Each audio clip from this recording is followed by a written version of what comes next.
now offer prayer.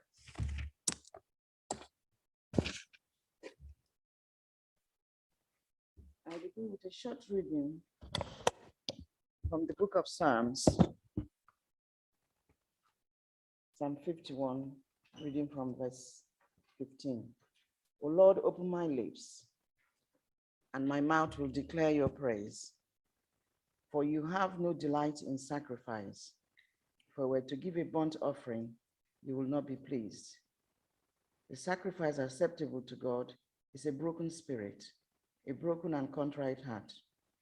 O God, you will not despair.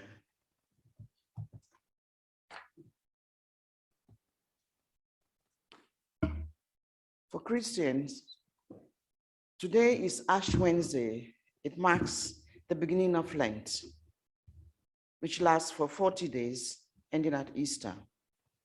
It's a time of prayer, fasting, and meditation, when we take stock of who we are, what we do, what we believe in, and the effect of our actions on our neighbors, and coming to God with contrite hearts, seeking forgiveness and transformation through the love of God.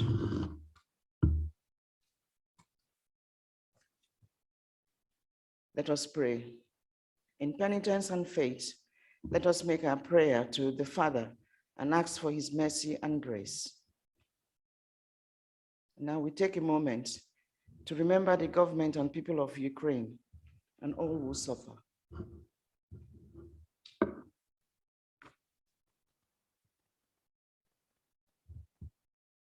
Loving and gracious God, you are indeed the giver of all good gifts, and we come together this day to seek your wisdom, guidance, courage, and strength.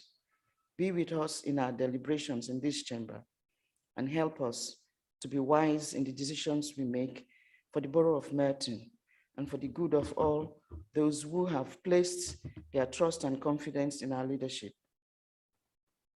Give us insight to lead with integrity, that our decisions may reflect what is right and good, and keep us from short-sightedness. Help us to make decisions that strive to be for the good of all, while guarding us from blind self-interest, and grant us the humility to always seek you in all we do or say. All glory be to you, loving God, now and forever. Amen.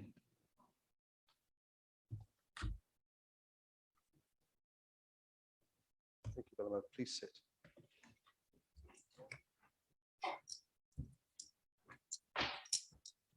Welcome to this budget meeting of the Council. Before we start, it would not be right to miss an opportunity to talk about the situation that's just been referred to in Ukraine. You'll notice, those of you who came into the front of the building, that there are lights shining on the front, highlighting the Ukrainian flag colours. We have a flag. Not surprisingly, there's been a run on Ukrainian flags, but there is a flag on its way and should be here tomorrow. It's from a manufacturer in Newcastle, I understand, so that will be here. And so in common with many councils across London and across the country, we're flying the flag and also lighting up the building to show our solidarity. As a number of you know, I've been visiting schools as much as I can. And last Thursday, it was quite poignant that I took my mum to Wimbledon Park School. The last time she was in that school, there was a war in Europe. It was she left the school in July 1940 to go to secondary school. And it was sad to go into a school on the very same day that Russia invaded Ukraine. So I've been reflecting on the horror that actually faces children, particularly in Ukraine at the moment, because dreams are being dashed and parents and other relatives are losing their lives. And so I think we should remember them as is right to do. War is brutal and is brutalizing not only for the offender, but for those who are oppressed and victims. I think observers also become numb and brutalized. So what I think we all should be doing is standing together and standing for compassion over brutality and unfairness, and standing for hope over despair. And I think that's what should be in our hearts. And I hope that I speak for all people in the council chamber here and also for Merton to say that we stand by anyone who is suffering as a result of what's going on in Ukraine. Thank you. To move on to the more, in some ways, mundane business, but still important business of the council meeting. Please note that this meeting is being filmed for publication on the council's website and YouTube channel. Therefore, if you are participating in the meeting, you are consenting to being recorded and to the use of those recordings for broadcasting. If you have any queries regarding this, please speak to one of the officers present. There are no fire drills scheduled for this evening, so if the fire alarm sounds, we'll leave the building immediately by the nearest available exit. And if you're unable to use the stairs, a member of staff will assist you. The meeting will reconvene if it's safe to do so, otherwise it will stand adjourned. Members, if you are speaking, the traffic light system will be a timer, and it will be on the screen as well, and it will indicate when you have 1 minute remaining. Your microphones will be operated for you within the chamber. Members attending online, please operate your own microphones. There will be one or two, I've spoken to the leaders of the groups, there will be one or two members who may speak for slightly longer than their 2 minutes. So if that's the case, I'll indicate before they speak. So when the red light comes on, there's no need to call for them to stop speaking. It's been with agreement of the group leaders and myself. And that's a mark of respect for those who are standing down after many years of service on the council. Are there any apologies for absence? Councillor Draper. There are indeed, Chair. The apologies from Marcy Skeete, Mary Curtin and David Chung. Thank you, Mr. Mayor. Councillor Barlow. No apologies, Mr. Mayor. Councillor McGrath. And Councillor Southgate. Right, okay, thank you. Declarations of pecuniary interests, are there any? The minutes of the ordinary council meeting held on the 2nd of February 2022, are the minutes agreed as a correct record? Thank you. We'll now deal with the only item on the agenda for tonight, the business plan for 2022 to 26. I will briefly go through how I intend to proceed so all councillors and members of the public will understand the procedure of this meeting. Firstly, the council will receive a presentation from the Director of Corporate Services on the business plan report. Once the Director of Corporate Services has finished, I will invite councillors to ask her questions about the report. As indicated to the group leaders previously, I will be following an order as used for member questions at ordinary council meetings. I will allocate 20 minutes for this item, which should allow for the expected 12 questions across the parties to be asked. I will ensure that there is time for all those to be asked. However, if time should allow, I will happily take any further questions to the Director based on the other names provided to me, and I'll rotate as before. The next part of the meeting will be the speeches by the group leaders, 4 group leaders, starting with the Leader of the Council, Councillor Allison, moving the substantive motion. I will then invite members of the Cabinet to comment on the report before us. We will then take amendments on the budget report. Once all the amendments have been moved and seconded and are on the table, I will open the meeting for the main debate. I will invite members to speak in turn based on the order provided by each group in a rotating fashion between each group. At the conclusion of the main debate, I will then take each of the amendments and call for a vote on each, possibly individually or in group, but I've spoken to the group leaders before. We will decide whether we take some of them together. At the conclusion of the once all the amendments have been agreed or fallen, I will then invite the leader to move the substantive report to be voted upon. Finally, just as a reminder that all votes this evening will be taken via roll call in line with the council constitution. With all that having been explained and everyone clear, but before I do that, before I invite the Director of Corporate Services to address the chamber, I would also just say that please can we resist the temptation to heckle during speeches, and that applies to everyone, colleagues on the council, because the public have a right to hear what's being said. So please do not heckle. I don't want to have to stand up, as I said once before. Okay, Thank you. Can I invite Caroline Holland? Thank you, Mr. Mayor. So I present to you tonight the budget for 22-23 and the business plan for 22-22 through to 2026. There's a wealth of information in the papers, not forgetting the information pack, which we've carried around to Cabinet, scrutiny meetings, and now this council meeting. We have dealt with significant challenges in previous years, from austerity, Brexit, COVID, now learning to begin to live with COVID and what that means for our residents, businesses, staff, and the services we provide. But all of that is now currently overshadowed by the situation in the Ukraine. However, there has been much success in how the council, its staff, and the community responded to COVID, but there are still challenges ahead with some of our businesses struggling to return to their pre-COVID trade. Our business rate collection is still down, but improving, and it is hoped that the grants being paid out shortly and release provided will go some way to assist them. Some of our services are either still achieving less income or facing additional demand, in particular in adult social care, with both an increase in placements and in complexity of care required. It is not known for how much longer these additional costs or loss of income will continue, but there is no further additional COVID support as part of the local government financial settlement for 22-23. The economy is in a particular state of flux at the moment. Inflation is currently at levels not seen since the early 1990s. CPI is currently 5.5%, and the retail price index is currently 7.8%. This is before the impact of the conflict in Ukraine is taken into account, with further increases already being seen in oil and wheat. This year's pay award has just been agreed at 1.75%, and we have allowed provision in the MTFS for increases of 2% per annum, but it is not yet known what the starting point of the negotiations will be for 22-23.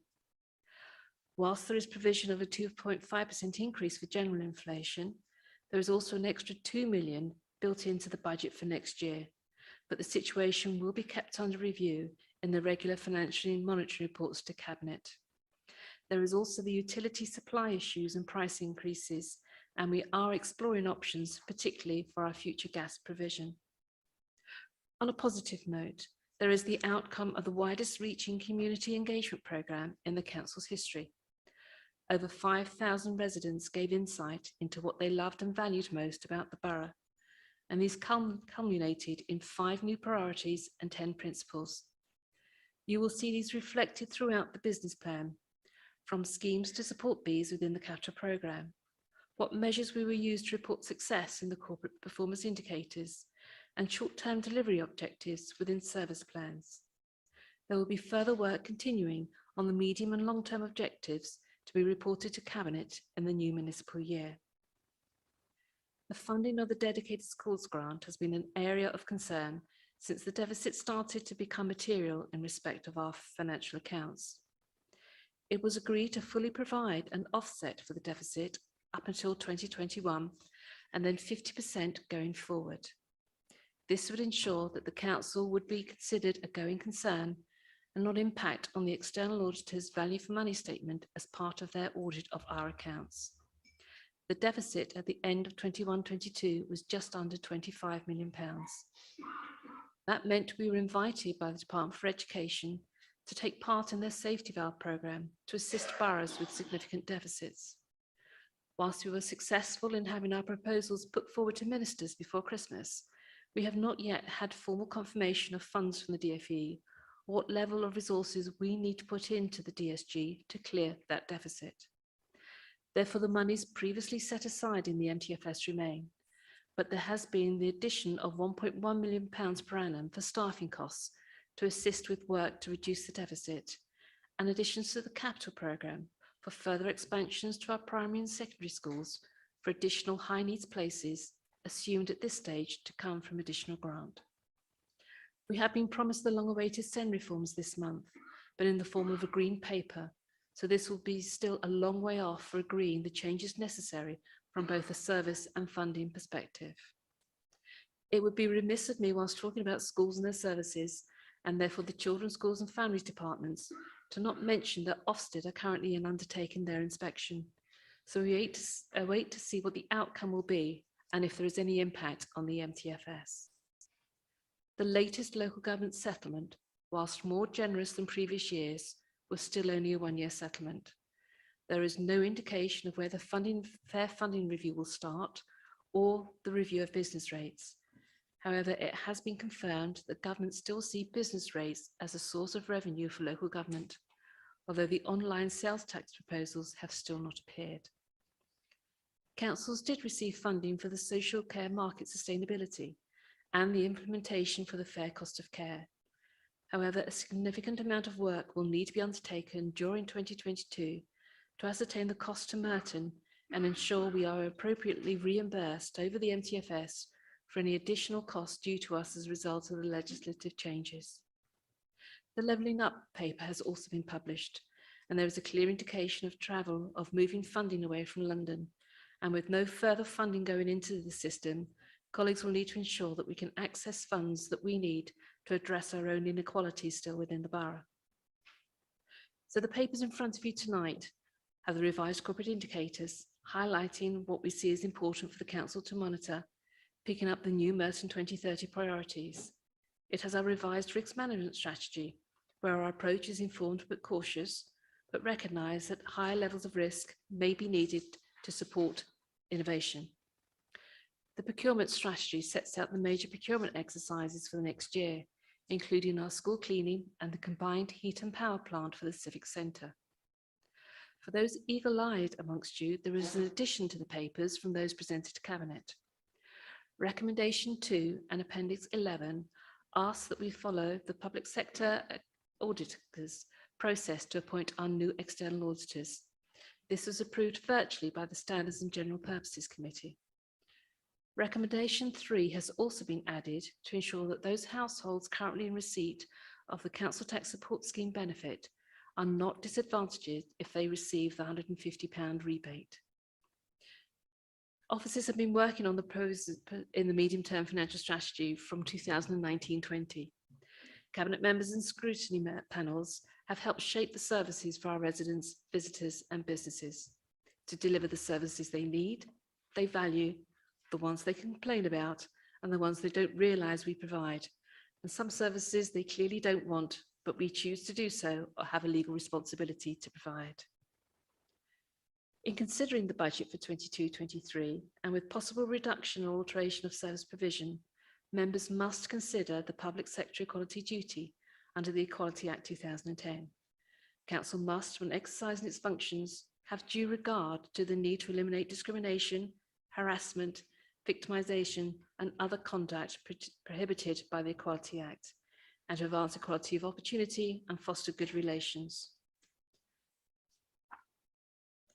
The budget decision is not the final decision affecting the provision of an element of service, and individual savings proposals are not set in stone. A detailed assessment of the impact of savings proposals will be undertaken if required when specific policies have been formulated. We have a balanced budget for 22-23, a gap in 23-24, but rising up until 25-26 to over 22 million. Future increases in council tax are currently assumed at the maximum level built in to reduce the gap to these levels. We have been able to use the balance in the budget reserve, but the impact of this is expected to be fully utilised in 23-24.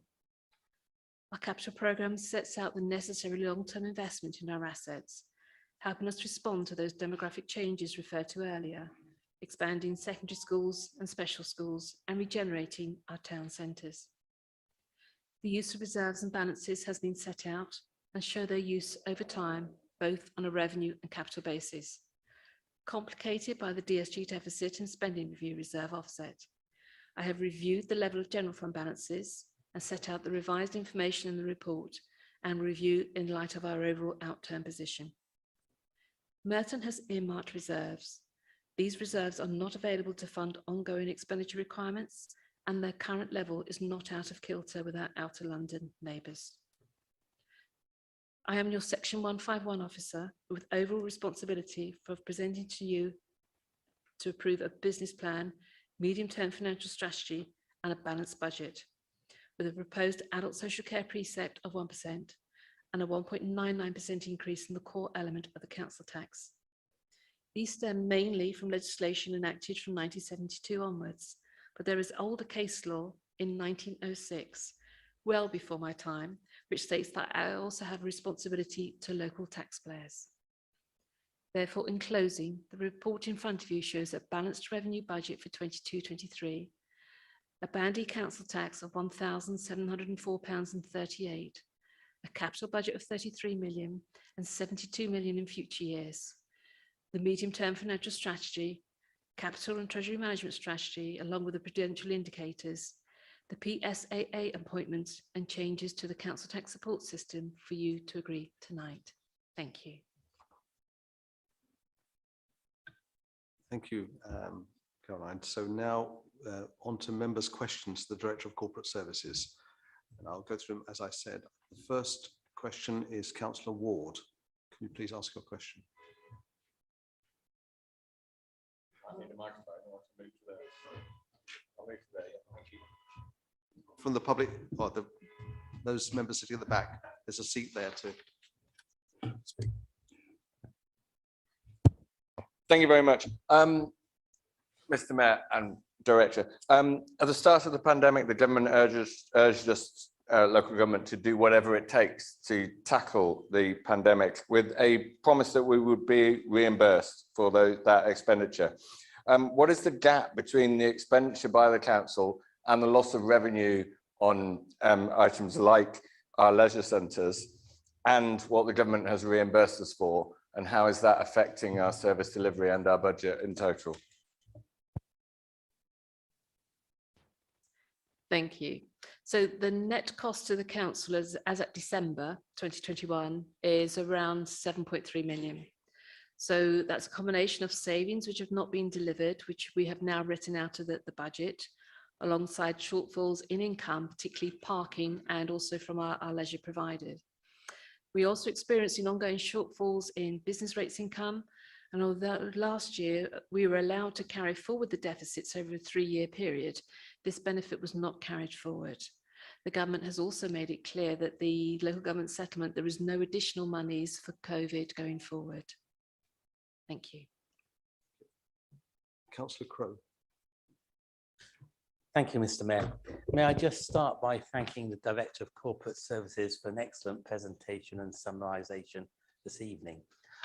My question is this: can you please tell me how much money is set aside in the business plan to deal with the dedicated school grant deficit in 22-23? And how much is forecast to be set aside in the financial years 23-24, 24-25, and 25-26? Thank you. Thank you. So this information is set out in Appendix 7 of the report, but so you don't have to run through all the pages in front of you. The amount set aside in the next financial year is 10.5 million. And then in future years, that rises to 11.6 million, a further 12.7 million, and then a further 13.8 million. Councillor Kenny. Thank you, Mr. Mayor and Director. Thank you for your document. My question is similar but different. A lot of us are very angry about the government's failure to fully fund education for children with special educational needs and disabilities, and that this has led to us once again having to set aside money from the DSG. Can you say how much extra we have had to put aside and explain whether uncertainty about the DSG is affecting the council's ability to prepare for the future? Thank you. So the council has set aside in its reserves up until March 2021, £23.7 million. And over the current year and up until 26-27, which is when the end of a potential agreement with the DfE may come into play, a further £78 million. Monies are having to be set aside to offset the deficit to ensure that we are considered to be a going concern, not bankrupt, and to also make sure that the value for money assessment by the external auditor is deemed to be good. These monies could have been spent on other services or to fund the revenue costs of future investment. Delays in the announcement of funding from the DfE has meant that it was not possible to amend any of the previous assumptions in funding, apart from the addition of a further 1.1 million per annum over the life of the MTFS to assist with staffing costs and work to reduce the deficit. It is anticipated that there will be a need for the council to contribute monies from its reserves and budgets to reduce the deficit to nil. Councillor McGrath.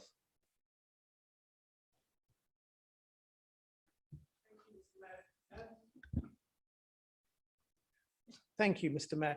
My question is this, by what percentage will the increase in council tax for bands A to D be reduced by implementing the Lib Dem Amendment 1H?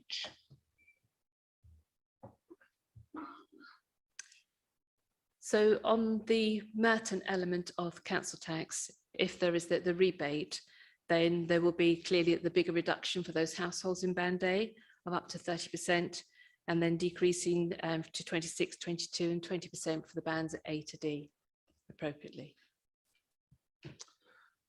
Councillor Alan Brisses. Thank you to the director for that summation, excellent summation of 643 pages, very, very helpful. Mr. Mayor, my question to our director is in two parts.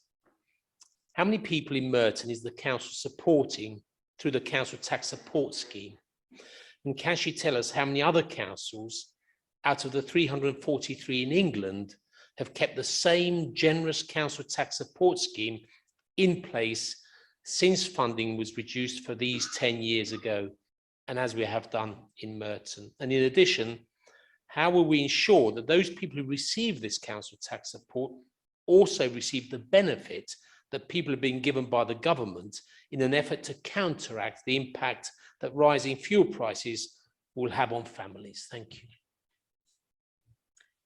Thank you. So we currently have over 11,000 households being supported through the council tax support scheme. Unfortunately, it's very difficult to get the number of councils that have kept the same scheme. However, there are at least 3 other boroughs in London that have done so. And as you will see, there is the recommendation 3 in the report in front of you tonight, so that we can amend the scheme that was agreed in the November Cabinet and Council to ensure that households do not lose out if they receive that energy rebate. Councillor Southgate. Thank you, Mr. Mayor. Another question on the DSG deficit, but I'm not quite sure I've had this figure. The cumulative, your forecast for the cumulative deficit at the end of this current year, 21-22, and whether you can add anything at all on the progress with negotiations. Tell us perhaps when you hope to see those concluded and an answer for us.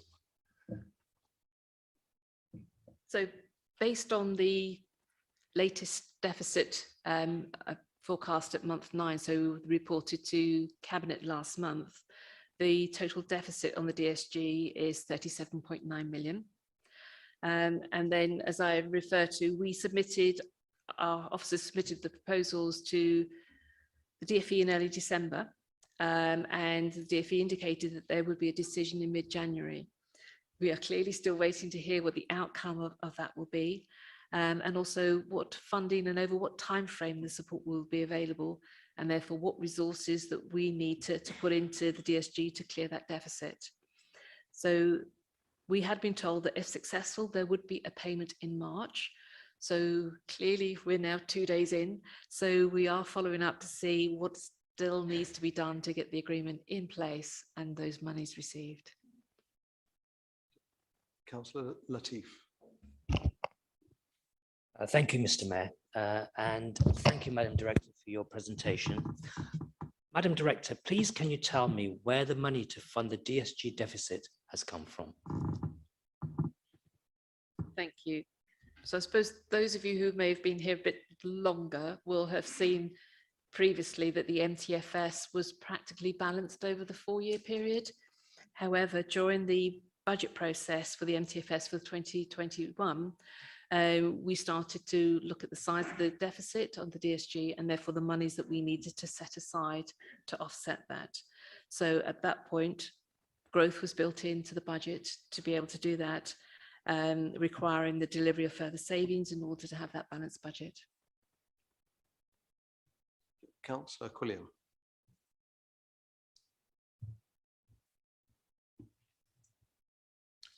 Thank you, Mr. Mayor. Given Russia's invasion of the Ukraine, can you commit to reviewing our treasury holdings, pension holdings, energy supply, and our procurement supply chain with a view to ensuring that we don't subsidize the Russian state's war effort? Certainly, yes. And early indications are that we have no exposure to any treasury holdings. We do have a £2 million expansion exposure, all via pooled investment vehicles with no directly owned Russian assets. However, that equates to 0.2% of our total fund assets as at December before current market fluctuations. So for our gas and energy supply, we were due to begin a one-year contract in April to supply gas across buildings, leisure centres, libraries and some schools. We're now reviewing that position and seeking to cancel the gas contract with Gazprom, and we're in discussion with other energy suppliers, and we are still reviewing the procurement supply chain. Councillor Fairclough. Thank you, Mr. Mayor, and thank you to the Director as well. We wondered if you might outline from the capital programme which stations are programmed to have match funding for step-free access in the current programme. Thank you. So there are currently 2 schemes within the capital programme to have the step-free access. Motspur Park, which has received strategic investment monies, and Hayden's Road, for which a bid will be submitted when the new bidding round opens next year. Councillor Simpson.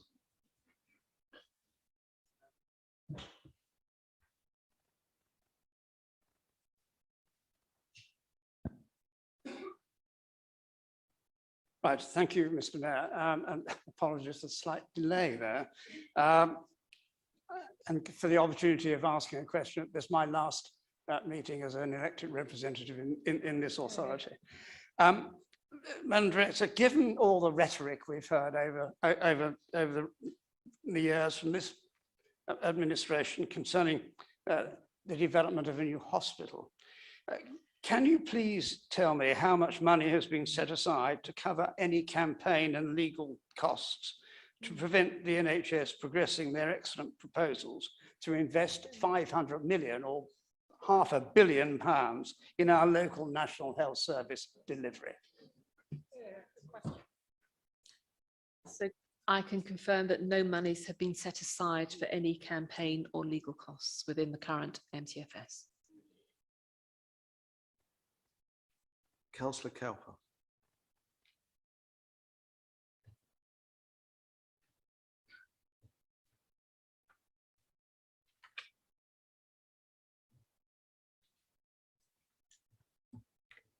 Thank you, Mr. Mayor.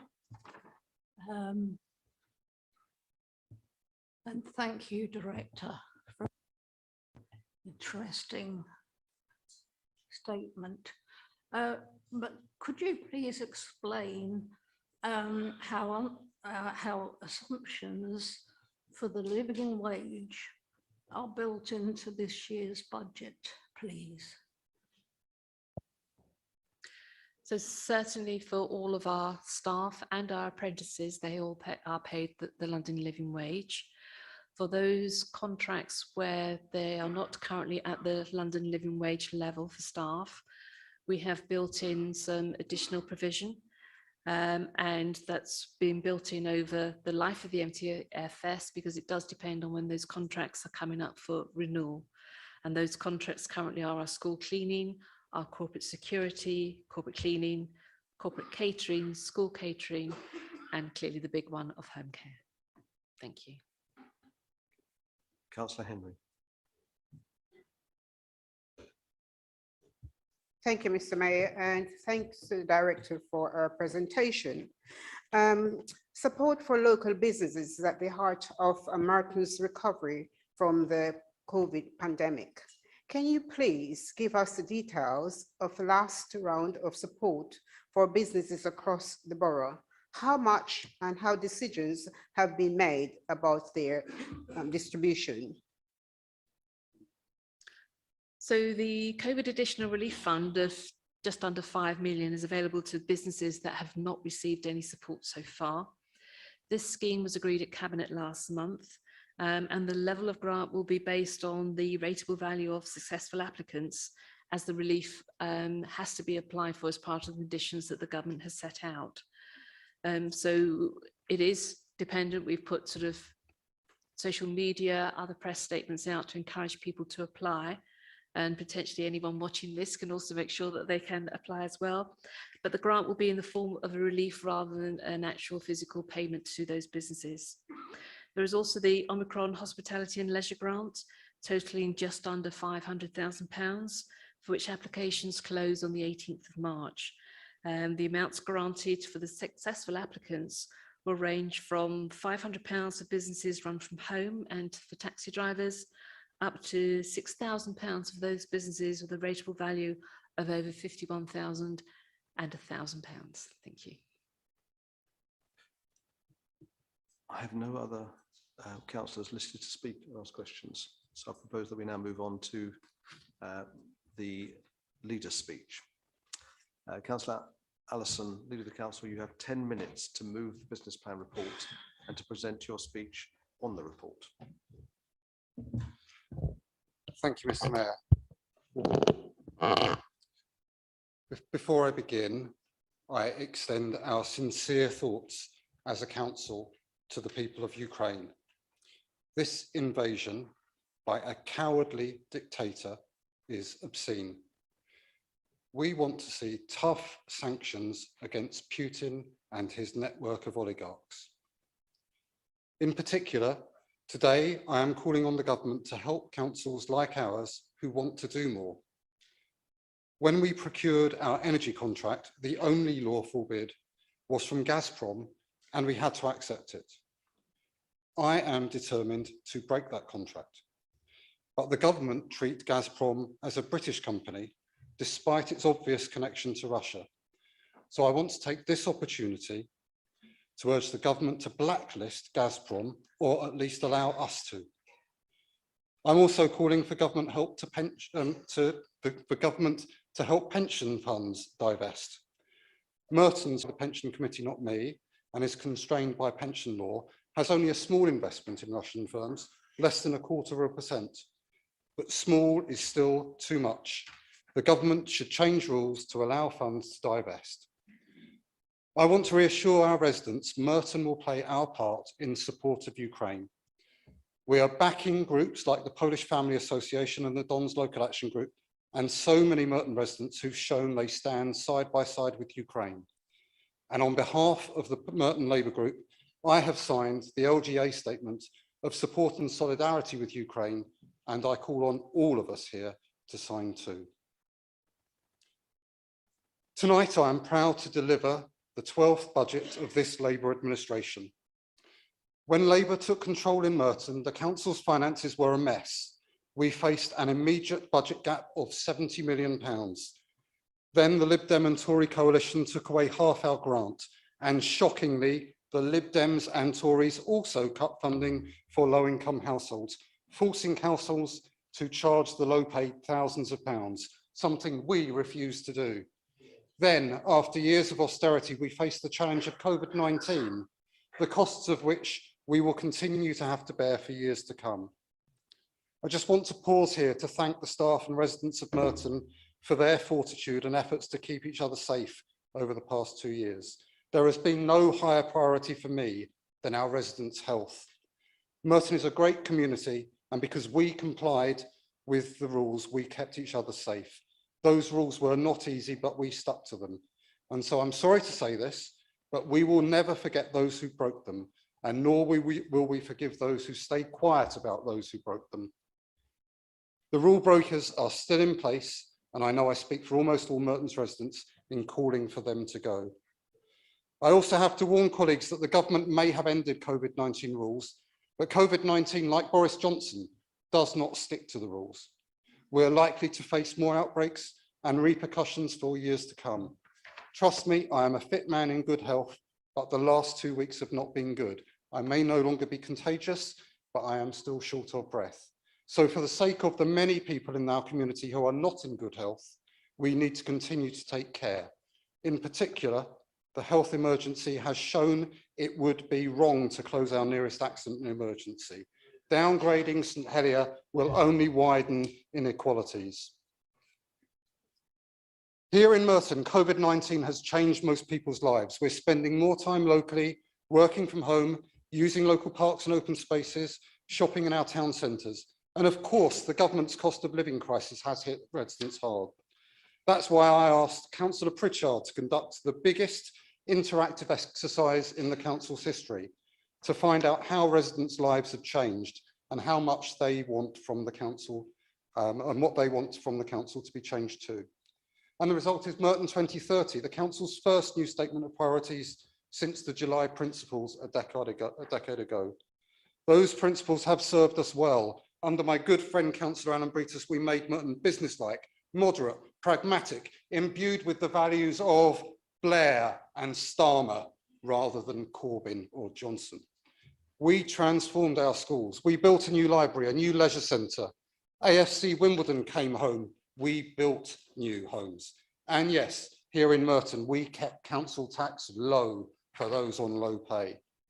Merton 2030 maintains those values. It identifies 5 new key areas of work reflecting the changed priorities of our residents, and these are at the heart of this budget.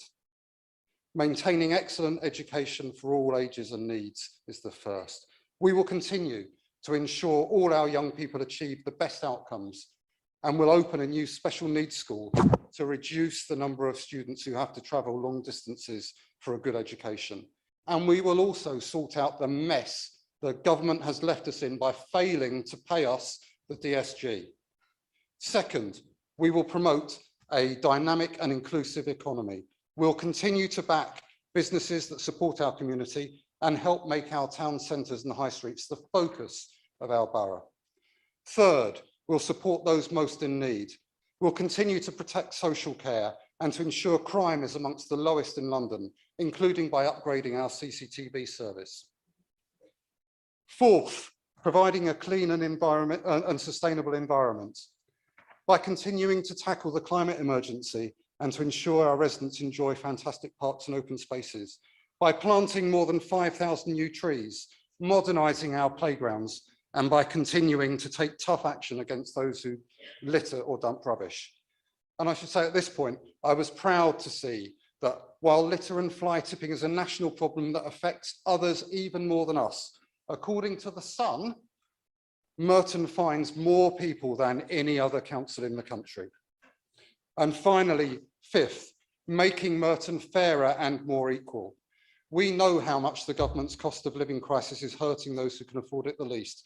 So we will continue to offer generous council tax rebates and a council tax below our neighbouring outer London boroughs. And we will continue to approve more affordable homes. Conservative and Lib Dem councillors have repeatedly voted against hundreds of affordable homes, but I am proud that our funding will ensure the regeneration of South Wimbledon, Eastfields and Ravensbury goes ahead. And I am proud that we have used council funds to deliver planning permission for nearly 100 homes and that we are now offering them to affordable home providers. The value of that land is greater with planning permission than without, and those new affordable homes are closer to being built as a result. So our funding will improve the lives of scores of local families. I am proud of Merton 2030 and proud of this budget. I pay tribute to our amazing staff and officers for putting them together. Thank you to Caroline Holland and her team. Thank you also to my incredible cabinet, including our former colleague, Tobin Byers, whose stamp on them remains. Thank you, Ellie, for keeping our children safe and protecting free school meals, and Owen for your Merton and getting financial support to businesses. Thank you, Marcy, for keeping equalities at the heart of this administration, Rebecca for protecting the health of our most vulnerable residents, Agatha for maintaining public safety and low crime rates, Brenda for keeping our leisure centres and libraries open, Martin for fighting for the affordable homes we need, and Natasha for ensuring we have such amazing parks, for launching Fix My Streets, and for agreeing with me to take on Veolia and consult the public on the future of our waste services.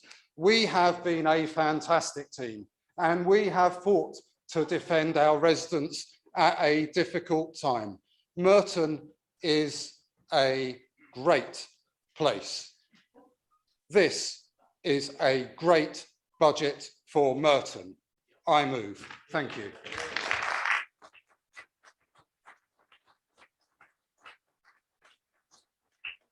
Thank you. The business plan report has been seconded by Councillor Pritchard, who I believe is reserving your right to speak. Would you like to confirm the seconding? Right. Okay. Councillor McLean, you have 9 minutes to speak. Thank you, Mr. Mayor. And I endorse your earlier comments. We too have been outraged and sickened by the murder and violence that the Russian forces have inflicted upon the people of Ukraine. And we have been deeply inspired by the heroic efforts of the Ukrainian armed forces, their president and people to defend their country from tyranny. Slava Ukraini, Heroyam Slava. Glory to Ukraine, glory to the heroes. Mr. Mayor, I would like to thank Director Holland and her team for the work on this budget. May I also take this opportunity to thank all Merton Council staff for their efforts, not just over the last year, but throughout the municipal term. And of course to the Merton residents who have shown such great fortitude throughout the pandemic. Mr. Mayor, our budget amendment sets the direction for the first years of a Conservative administration, a vision that will build Merton back better from the pandemic and support those in our community who have been let down most by Labour. My colleagues will speak further to our amendment. However, I would like to highlight our Community and High Street Safety Recovery Fund that will lead the revival of our high streets and protect our environment. And also our Youth and Children Recovery Fund, which brings a sharp focus onto the lives of young people in Merton, reversing the damaging and unnecessary cuts to Little Leagues, Merton Music Foundation and Dean City Farm. A commitment that includes youth clubs, children's playgrounds, much like the much needed improvements at Joseph Hood Rec in the Cannon Hill ward, and children's sporting organisations across the borough. A multi-year funding package, not a one-off sticking plaster like other groups' funding suggestions. Mr. Mayor, all successful administrations are alike, but all unsuccessful ones fail in their own particular way. Successful administrations explain their objectives, adopt policies they can achieve, recruit skilled people to deliver them, and connect with the instincts and wishes of their voters. And that's the administration I will lead. Unsuccessful administrations fail to do some or all of these things. As a result, they lose the confidence of the electorate long before they actually lose office. And that describes the Merton Labour administration today. An administration led by a leader with a strong grip on the wrong end of the stick. And then there is the Merton 2030 strategy, which is as much a mission of failure as it is a vision for the future. Let's look at some of the guiding principles. Engage, involve, and communicate with our community. An admission they do not listen. Or ensuring financial stability and value for money. Should this not have been a guiding principle for the last 12 years? And the Your Merton survey, Labour ever so pleased with themselves as they asked the residents what they want for their borough. The answer, value for money, clean streets, vibrant town centres, a sense of community. The question we must ask, how did Labour not know this? After all, the Conservative group have been telling them for years. And now they expect Merton residents to just accept their years of failure. The filthy roads, the high streets in decline, poor street and park lighting, dangerous pavements, a shambolic planning department with damaging policy, council tax going up, but services not getting any better. As ever, pay more, get less under Labour. And Merton residents don't have to look far to see what an efficiently run council looks like. Well-managed finances, better services, lower council tax. That's 44 years of Conservative Wandsworth. What a stark contrast to decades of Labour-run Merton. £2.1 million spent on a development company that never laid a brick, let alone build a single home. £37 million deficit created in the dedicated school grants because they weren't prepared to take the tough decisions. £72 million put at risk because they failed to negotiate a robust contract with Clarion to protect Morden taxpayers. £111 million wasted, mismanaged, or put at risk. More than an entire year's council tax. Money that could have been spent on better services or reducing the council tax burden on Merton residents. Money, but instead they remain fixated with trying to block £500 million investment into our local healthcare provision. And to be clear, as the council leader seems very confused, the decision to go for 3 hospital model was taken by the NHS. The Conservative government is providing the funding. Investment that will see the right care in the right place at the right time. A decision taken by clinical experts, not politicians walking up and down a road waving a placard. Mr. Mayor, the borough faces challenges, not least around climate. Technology, innovation, and enterprise are already leading the way in reducing carbon emissions. The question for us is what steps the council can play in a supporting role to ensure these new enterprises, technologies, and markets are able to develop, creating new jobs, new wealth, and critically supporting a just transition for our local economy. As Conservatives, we take the world as we find it, not as we might wish it to be. It's easy to declare a climate emergency and run around waving your hands in the air, shouting we're all doomed, as so many in this chamber do. Net zero cannot mean shrinking economies and increased poverty. No country or population will tolerate being made poorer. What we need to do is prioritize unlocking the climate opportunity. The economic and social opportunity this affords is immense, and we must ensure that we create a nimble framework to attract these businesses to our borough. But what is quite clear is that a lazy tax and ban strategy that is favoured by Merton Labour is a road to nowhere. And that is why the attack on motorists that Labour, supported by the Liberal Democrats, is so ill-judged. As we saw at February Council, Labour support the Mayor of London's latest road pricing proposals, a daily levy of £2 imposing an annual bill of more than £700, an extension of the ULIDs into Merton, a daily £12.50 charge that is a tax on the poorest of society, and a daily boundary charge of £5.50 on drivers who do not live in London, a tax that will hit our key workers and damage our high streets. Their anti-car crusade based on a flawed assumption that driving is somehow a luxury. For most people, in fact, the opposite is true. Does Labour or the Lib Dems really think a plumber can jump on a bike or cart his tools across the capital on the tube instead? Hammering ordinary people in Merton as we get back onto our feet is regressive and an act of profound harm. Mr. Mayor. Can I just hold you for one moment, please?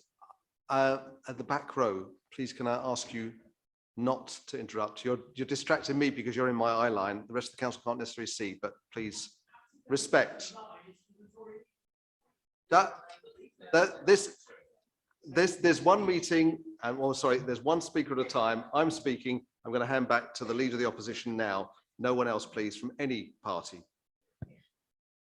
Thank you, Mr. Mayor. And in just 9 weeks, the residents of Merton will have the chance to pass a verdict on 12 years of this Labour administration. And the choice is clear.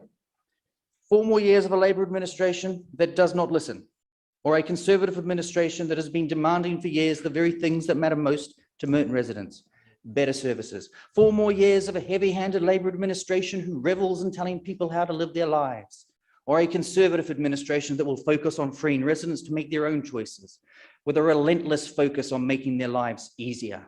4 more years of a Labour administration that has failed to bring the borough together, instead championing the woke identity politics of division that have failed to bridge the gap. Or a Conservative administration that believes bringing people together means creating an environment for everyone to flourish, creating a borough-wide identity. 4 more years of Labour promising town centre regeneration and failing. Or a Conservative administration that delivers modern regeneration, improves our high street, and ends the high-rise vandalisation of Wimbledon's skyline. 4 more years of Labour's anti-car agenda, or a Conservative administration who understands that for the majority, driving is a necessity, whether it's for getting around or going to work. 4 more years of Labour talking about value for money, or a Conservative administration that delivers value for money? 4 more years of broken promises, or a Conservative administration that gets things done?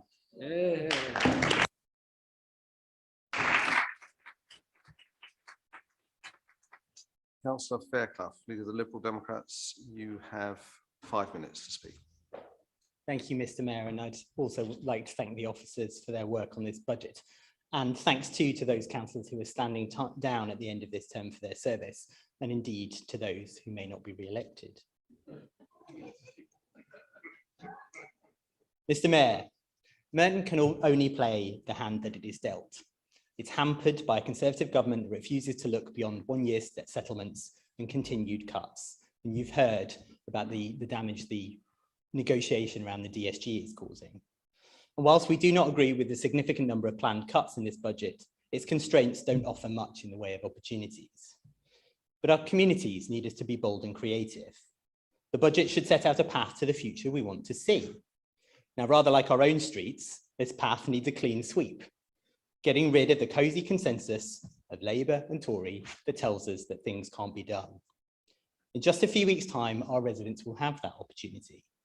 Now, tonight, Mr. Mayor, our 3 amendments reflect the consistent threads of action that have run throughout my group's term of office. Our role as councillors is to enable our communities to live as they choose, taking advantage of opportunities, safe in the knowledge that will be paid fairly, can afford their bills, and live in well-maintained and safe housing in a healthy environment, enabled by reliable and accessible public transport. The council's budget and service plans must be aligned with this vision, and its vision must develop reflecting the key challenges that real people face, ensuring that action is taken. And this is the nub of our Amendment 1. Mr. Mayor, as a group, we have pushed Labour hard, 1, on housing standards and affordable housing, 2, to ensure contractors, particularly care workers, are paid fairly, 3, on more money for schools and services for children, 4, a real focus on the climate emergency, and lastly 5, on accessible public transport.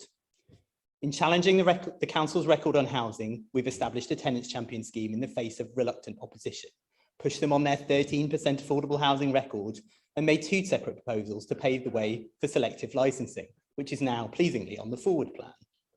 We know there is more to do to ensure the council's contracts are relet at the London living wage. We were pleased to hear the director's comments earlier, but that commitment was passed at the last budget council after a decade-long campaign on the back of our amendment. We have made several clear attempts to increase schools' funding with innovative ideas like the schools bonus from development or the free school breakfast clubs, and we'll try again tonight. For our Conservatives friends who are very keen on Wandsworth Council, I know that Wandsworth is setting up its own charitable fund to accept donations from residents. Perhaps that's an idea you'll adopt. Councillor Gould will talk about our focus on the climate emergency, but suffice it to say, it goes beyond Councillor Allison's tax on not voting Labour parking charges. Now, we've had successes and setbacks, but this is what real opposition does and what a real alternative looks like. Amendment 1 also mitigates some of the impact of council tax increases. Despite there being no money left, Mr. Mayor, my group thinks it's important to do what we can. In answer to Councillor McGrath's question, you've already heard the impact that this amendment will have, reducing the increases in council tax by something like 30%. Turning to our Amendment 2, the campaign to make our stations step-free, it's close to my heart, a real physical symbol of how far we go as a society to support people. My group wants to ensure the building blocks are in place to take action quickly when opportunities arise, hence calling for shovel-ready plans to be prepared. Mr. Mayor, in brief, Amendment 3 responds to discussions with teachers and governors who tell us there simply isn't enough money for schools. My gas and electricity bills have doubled since 2020 already, and for schools it's no different. We can't just wait for the government. Councillor Pecuniary will pick this up in more detail. Mr. Mayor, Merton needs a fresh start, and whatever happens tonight, we're on the cusp of it. Thank you.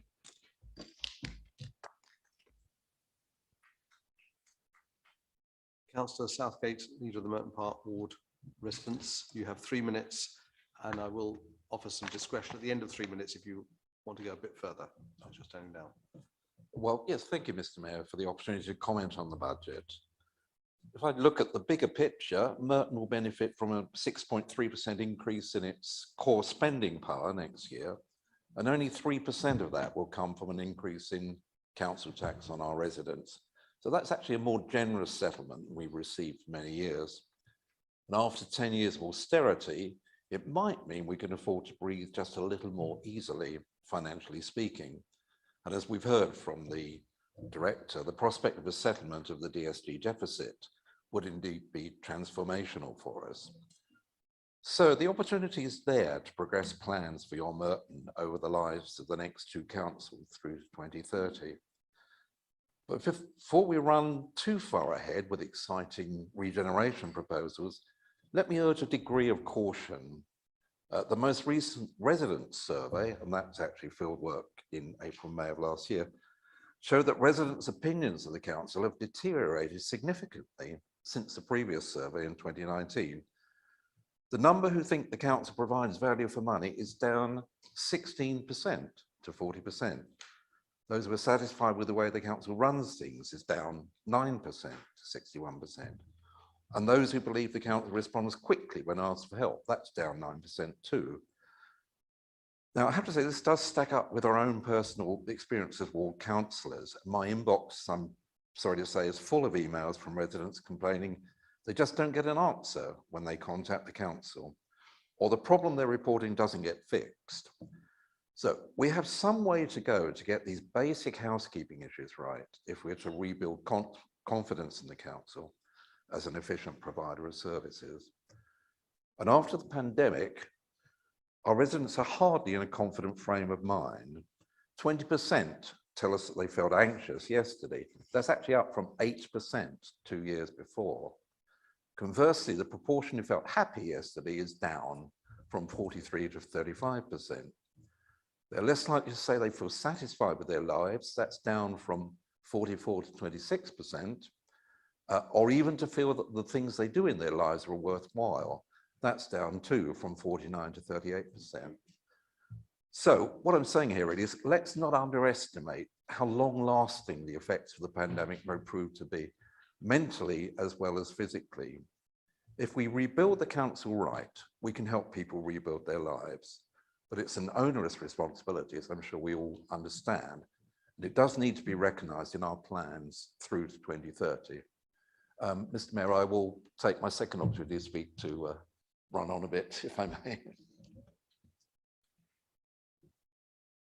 Thank you. I will now invite members of the Cabinet who indicated that they want to comment on the report. Councillor Stringer.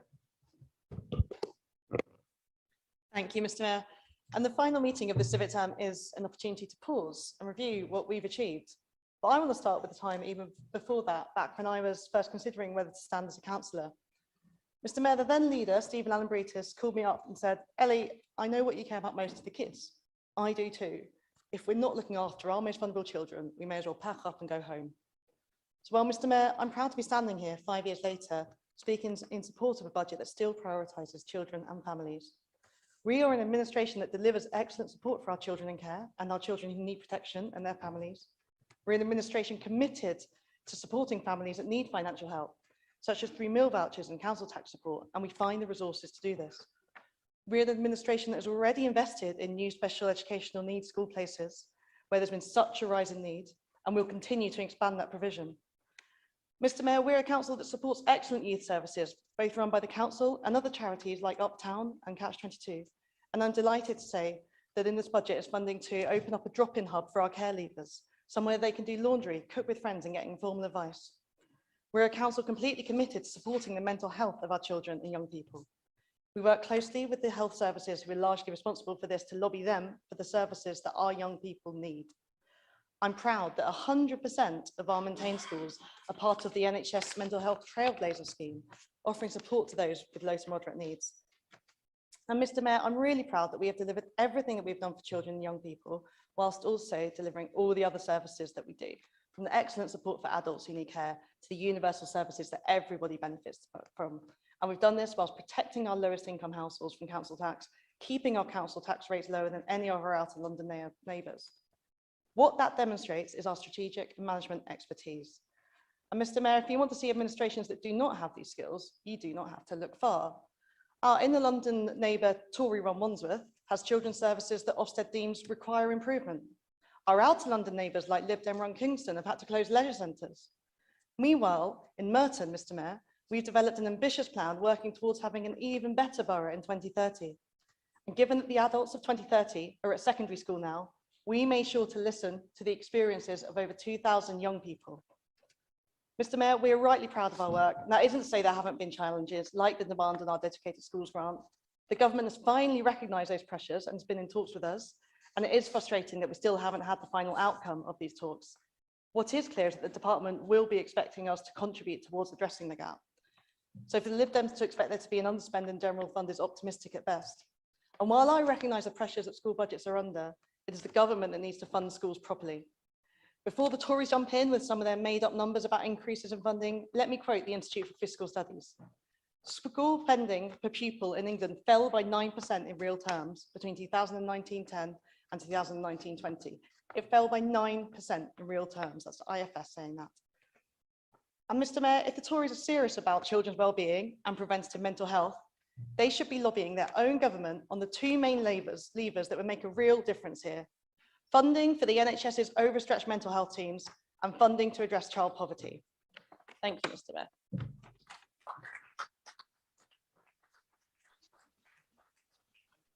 I understand Councillor Skeete is going to join us. Thank you, Mr. Mayor. Every year we have to make savings in Merton because of the loss in government funding for more than a decade now. And added to that, now we have the cost of COVID. We have to do what we can to make sure services for the vulnerable people are protected and that we can continue to provide the best possible quality of life for everyone living in the borough. Every year, I'm amazed by the work the officers do in putting together a budget that is balanced and fair. And fairness is what is most important to me. Putting together a budget is not just about spreadsheets of numbers and making sure that numbers add up. It is also about making sure that any savings proposed have gone through equality impact assessment so that we can guarantee it is the most fair way forward for most people, and paying special attention to people from marginalized groups. A Labour council like Merton will always make sure people are looked after. I commend the equality assessments and I commend the budgets. Thank you, Mr. Mayor.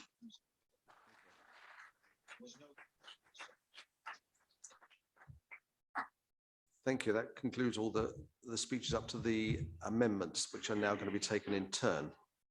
Councillor McLean, please, will you formally move? I formally oppose, Mr. Mayor. The amendment, I understand, has been seconded by Councillor Adam Bush, and you wish to speak now.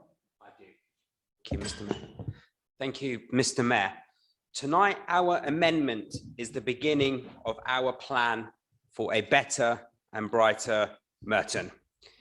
The Community and High Street and Youth and Children Recovery Fund gives us the opportunity to make vital improvements to the borough and improve the lives of Merton residents. The Community and High Street Recovery Fund allows us to improve park lighting to protect residents at night, clean our air by building green walls and city trees, and to undertake new town centre planting. The Youth and Children Recovery Fund allows us as a council to repair the damages of Merton Labour's mismanagement and increase funding for organisations that help children and young people. We can fund the Dean City Farm. We can fund Little Leaks, youth centres and children's sports programmes that were always vital and ever more necessary following the pandemic. We will increase the support for apprenticeships and give Merton's young people the support they need into the world of work. Mr. Mayor, this administration likes to often talk about a net expenditure of 167 million, and yet they say they are short of cash. But in fact, this council spends close to 550 million pounds, yes, 550 million pounds per annum The truth is, Mr. Mayor, Labour's problems isn't a shortage of cash, but a shortage of business-like ideas. The creation and closure of Morden Developments Limited is a great example of Labour's financial incompetence. £2.1 million spent and not a single home built. The overspending of the dedicated schools grant and the suspension of a 5% sales clawback in respect of the Clarion estate regeneration programs are at a cost of tens of millions of pounds, whilst residents are left in filthy and damp accommodation. Mr. Mayor, our council tax is double that of our neighbouring Conservative-held Wandsworth, yet our services never improve. Mr. Mayor, under the Conservatives, Merton will lead the way in EV charging points in London. We will invest in greener, low-carbon and well-designed community infrastructures. And most of all, Mr. Mayor, we will deliver the services that our residents deserve. And I second this amendment.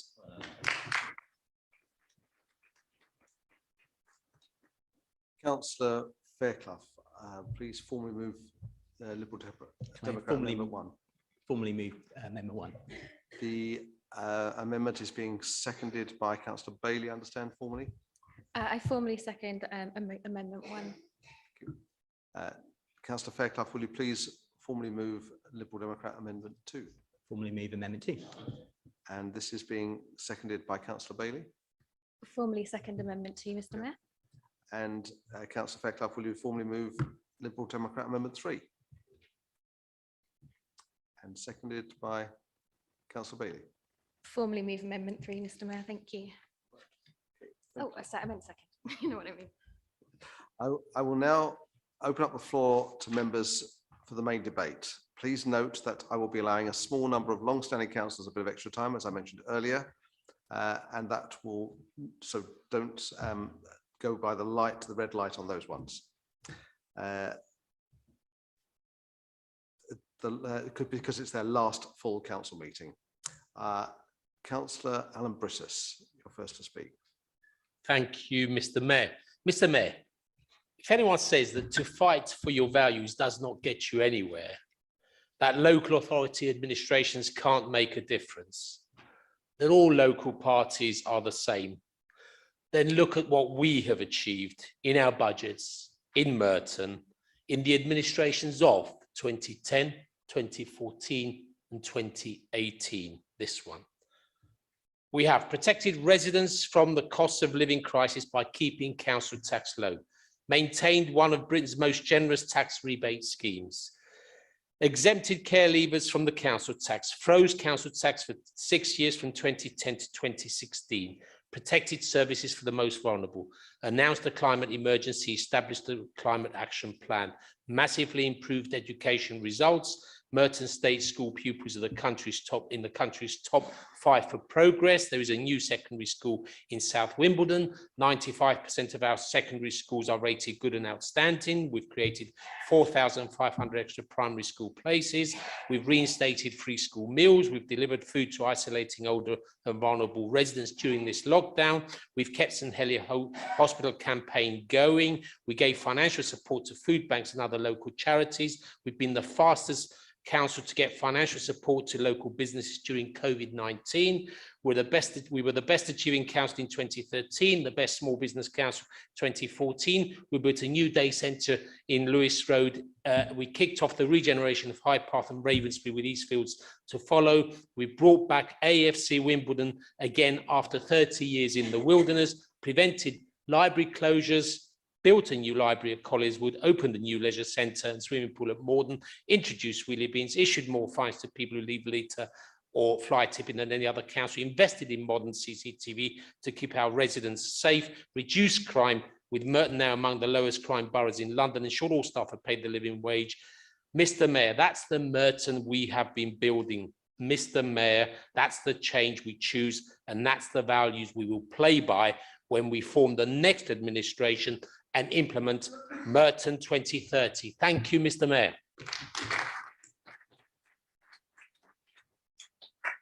Councillor Gretton.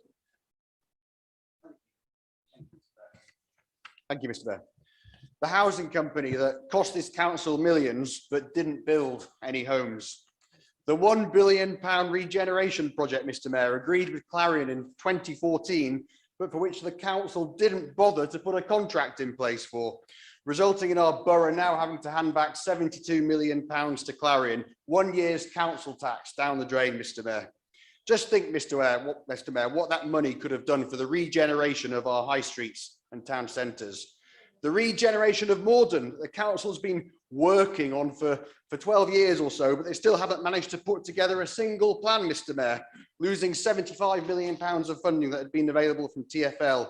Just think, Mr. Mayor, what £75 million could have done for the centre of Morden.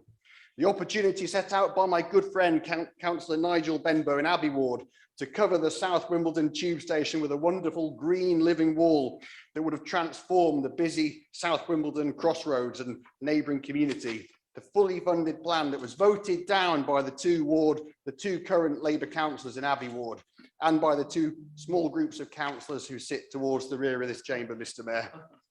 Mr. Mayor, the £250 million Veolia contract, by which Veolia is paid to deliver clean streets and empty litter bins across Merton, which nobody in this Labour cabinet has ever bothered to read in 5 years, Mr. Mayor.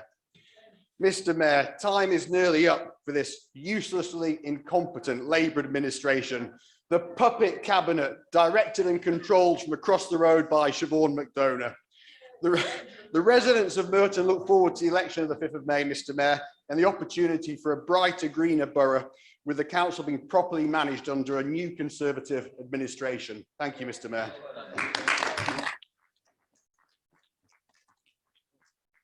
We've done pretty well so far in terms of the chatter, but so let's keep to the theme. Councillor Lanning. Thank you, Mr. Mayor. Mr. Mayor, I've been reflecting on how to use my last speech in this chamber. Whether I reflect on this administration's commitment shown in tonight's budget to stand strong in the face of austerity, of cuts of more than 50% to local government finances, of increased demand on public services, and to still do whatever it takes to deliver on our values. Mr. Mayor, this is a budget that masks a story of difficult decisions that have attracted opposition from corners of this chamber to corners of our community. The decisions we've taken because we're an administration that is committed to protecting the most vulnerable, especially at a time when they're facing hikes in energy prices, national insurance, and cuts to universal credit. Mr. Mayor, I'm talking about decisions like providing some of the most vulnerable children with a safe space, like low traffic neighbourhoods and school streets to make our air cleaner and roads safer. Because, Mr. Mayor, politics is about choices, but increasingly it is about sides. The past 4 years have been some of the most divisive and isolating of my life and the lives of those we represent.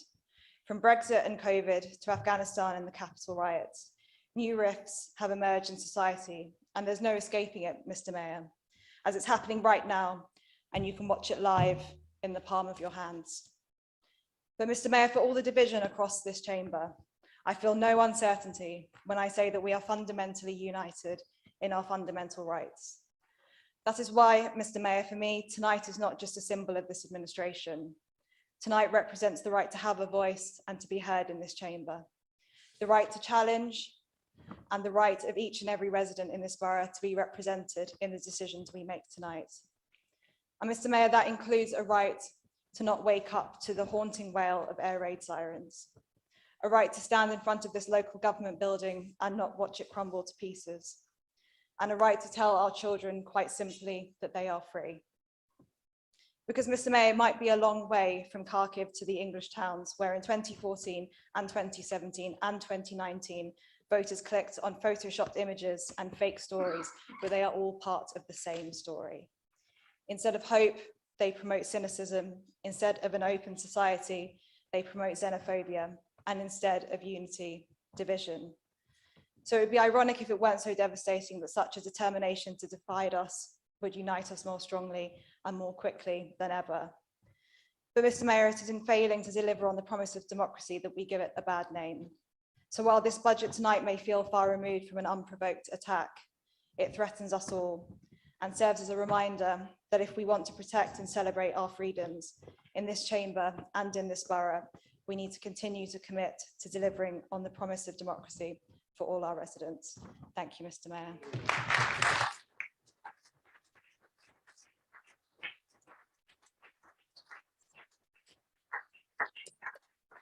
Thank you. Councillor Mundy.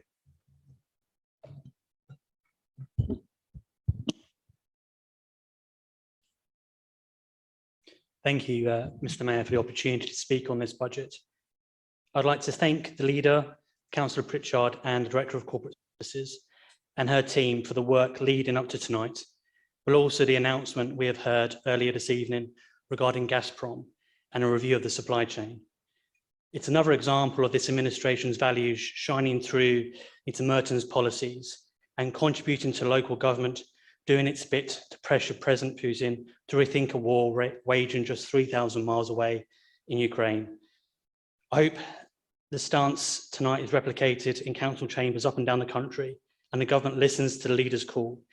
If not already done so, perhaps opposition leaders can also indicate their support for the action already heard, but also for the need for government to intervene in terms of energy. As the chair of the Sustainable Communities Scrutiny Panel, I want to draw particular attention to and thank publicly those panel members who will be standing down this coming election. So Councillor Draper, Councillor Butler, Councillor Stanford, Councillor Ward, many others across this chamber as well, also standing down. And one in particular I want to thank is Councillor Williams, who, when I approached him to support research I was conducting for my MBA, didn't hesitate to support. Mr. Mayor, through our collective efforts, the scrutiny process has contributed to this 643-page document for you tonight, the 12th successive Labour budget. Unlike Lib Dem amendments or Conservative frustrations about the gap in funding dedicated schools grant, it's not a fairy tale, but a solid non-fiction read, be it a bit technical at times even for me. It tells the truth of central government decisions to underfund and frustrate our mission to deliver best-in-class services for residents, but a glimmer of hope. Throughout the service plans in this document, there are examples of innovation, of continuously striving for the best service and for large-scale transformations. Particularly want to focus on examples using technology heard and at the last meeting of Sustainable Communities Panel, where we now have the ability to live map traffic on roads, contributing to greater environmental sustainability, where we now have linked up all our council systems to improve waste. And it's just examples of how in the future we'll use technology to strive even more to deal with the challenges the central government face towards us, but also deliver the best services for Merton residents from May onwards. Thank you very much, Mr. Mayor.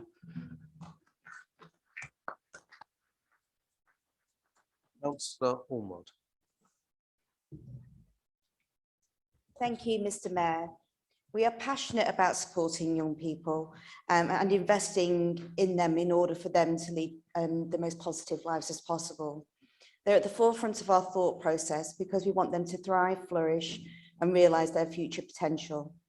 Boredom, dilapidated infrastructure, or poor investment needs to be avoided at all costs.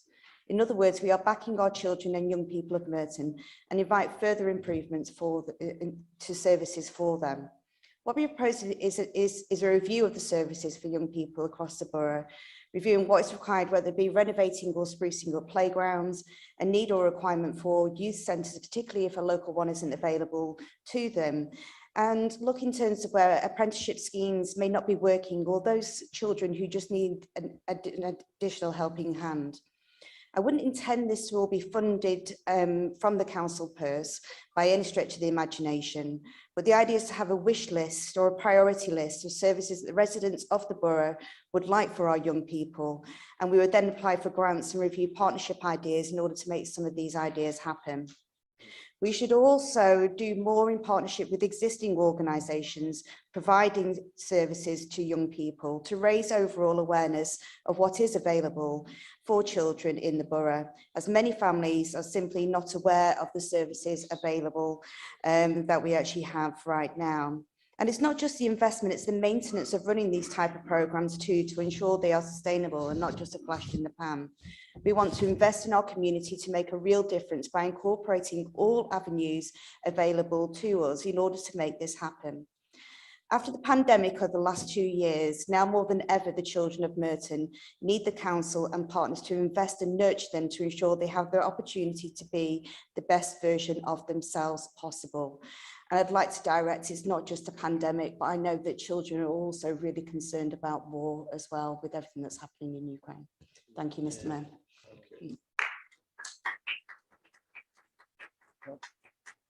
Councillor Fraser. Thank you, Mr. Mayor. And I'd also like to thank Caroline Holland for her really sterling work over the years. I've been here 12 years and I've seen how hard you work. So I really would like to thank you. Without a balanced budget, we would be nowhere. We'd probably be where Croydon is at the moment thinking. Right, so I've only been a few months in my position as Cabinet Member for Culture, Leisure and Skills. Quite complex, but in fact, I'm enjoying every minute of it. I am from a lecturing background plus other things, but that helps me to really understand what is going on.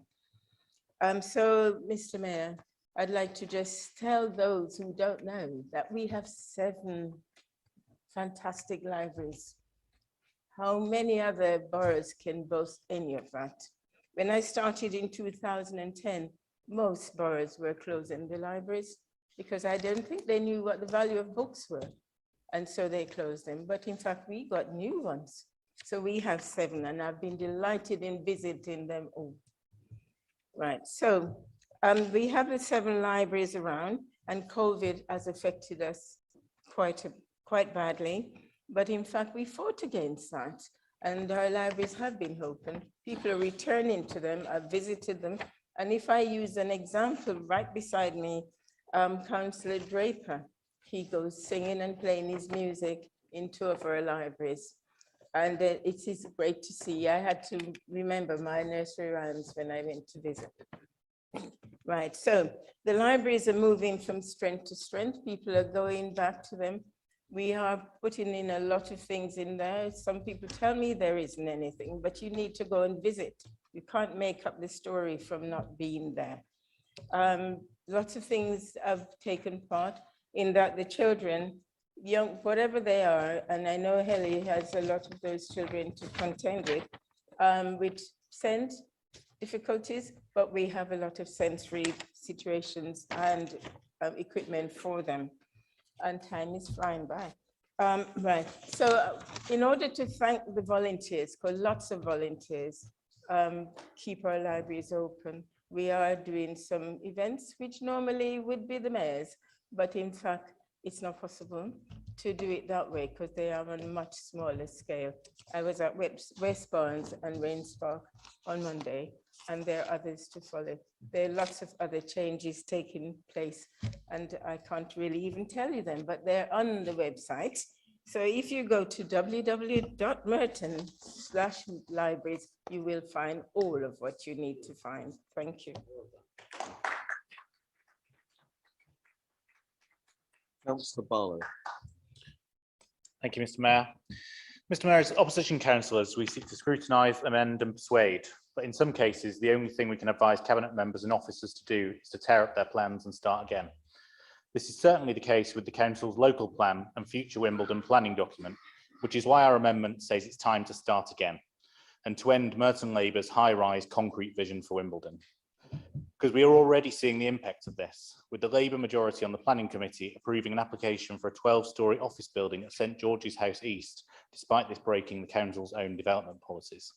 The Conservatives are the only group to consistently oppose future Wimbledon and the local plan, and a Conservative local plan would focus on the needs of the local community and not developers. It would reflect the changes of recent years with the increase in home working and the lower requirement for office space. As Merton's capital strategy states, there are already a variety of predictions as to how COVID-19 is likely to change the supply and demand for businesses and jobs. It's not yet known which of these will become a longer-term reality and which might fall away as we start to recover from the impacts of the pandemic. Yet the council's approach is to carry on regardless, ideologically wedded to making Wimbledon's future more office blocks of the past. But it's not just in the skies above Wimbledon that the council want to build, but over the borough's green spaces too. because the local plan, again, backed by Labour and the Liberal Democrats, set us on course to see development on designated open space at the Lesserfield by Bellway, or on covenant-protected metropolitan open land by the All England Club. Yet residents are a long way from being convinced of the environmental, social and economic benefits that the local plan suggests building on these green spaces will bring. The council should start working with the local community rather than against them, with planning policies that don't destroy our green spaces or the character of our town. Thank you.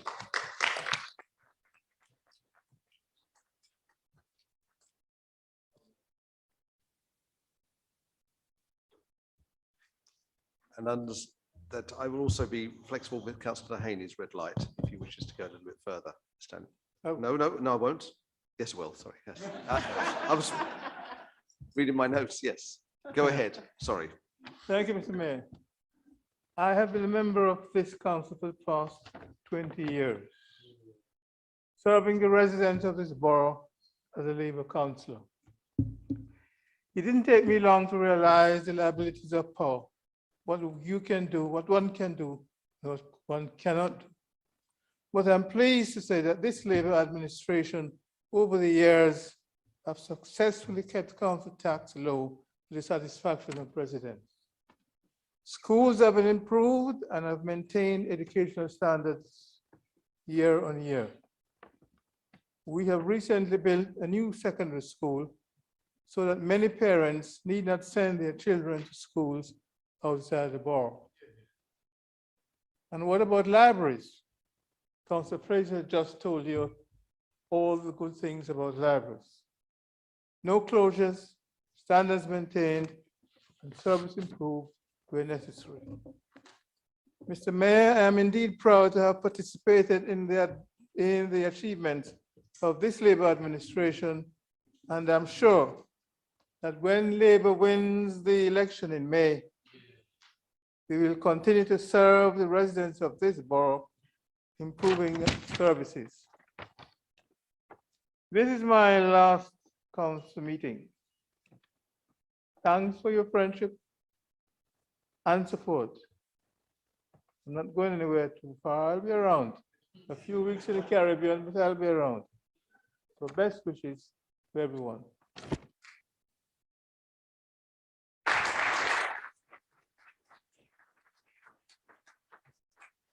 Councillor Bukhari. Just trying to get over the fact that I've been listening to all these lies from the Tories. Anyway, thank you, Mr. Mayor. I don't know if you've ever mentioned this before, but I was a teacher for 20 years. Have I ever said that to you? It's the reason I got involved with politics. Did I ever say that to you? So therefore, I'm really pleased to be talking about the amendment based on the School Energy Bill Support Fund. We know that teachers have worked tirelessly throughout the pandemic to give our children some kind of certainty and structure during some really difficult times. And we need to remember their invaluable contribution and acknowledge the fact that so many of our children and families have suffered. So therefore, we must highlight the fact that education experts from the Education Policy Institute have actually been warning us that the levelling up approach from the government has actually explicitly named 55 investment areas, and none of them are in London. So they are ignoring literally London, and the cost of living here in this city is obviously challenging for teacher retention, and teacher unions last year have been saying that a quarter of our head teachers have been saying that the cuts to the budgets have been incredibly detrimental to our pupils. So therefore, it beggars belief that schools are now facing crippling fuel bills as well, without any support, paying the price of this government's decision to leave COVID-19 mitigation measures to schools during a time of unprecedented rises in heating costs. So this really does matter for our children in Merton. But once again, we in the Lib Dems groups are calling for action by this council to help our children, families and schools. We did ask Councillor Adam Brittis to come good on his promise to keep Little League free. Do you remember that? No, didn't happen. We did ask about free breakfast schemes for families hit by rising costs, didn't happen. We asked for a school bonus scheme, didn't happen. So don't let this be another no. Really want this to happen. Please vote for this amendment. It really will make the difference. Thank you. Order, please, Mr. Mayor. That's now the second councillor from the Liberal Democrats has used the word lie tonight. And with the greatest respect, we will not take a lecture from from a councillor who has had to pay £1,000 for smearing other political opponents. Of course, she Excuse does me, have form. point of order. Yes, she Point of does. order. This is not the House of Commons. This is not the House of Commons. Can I deal with the first comments? I would sit down. like to, we had the meeting has been conducted in a good temper, I think, and people have respected other people's. I do not wish to hear that word though in the council chamber. We won't get into an argument about it. I've said, and this is my last meeting chairing the meeting, so what I said goes. Mr. Mayor, can there be a completely separate point of order? Right. Mr. Mayor? Just completely separate. I have Councillor Anderson down to speak, and he appears to have been missed from the list to date. Thank you for pointing that out. I will. I've got a point that I'm going to slot him in further down. Okay. So can I progress with Councillor Butler?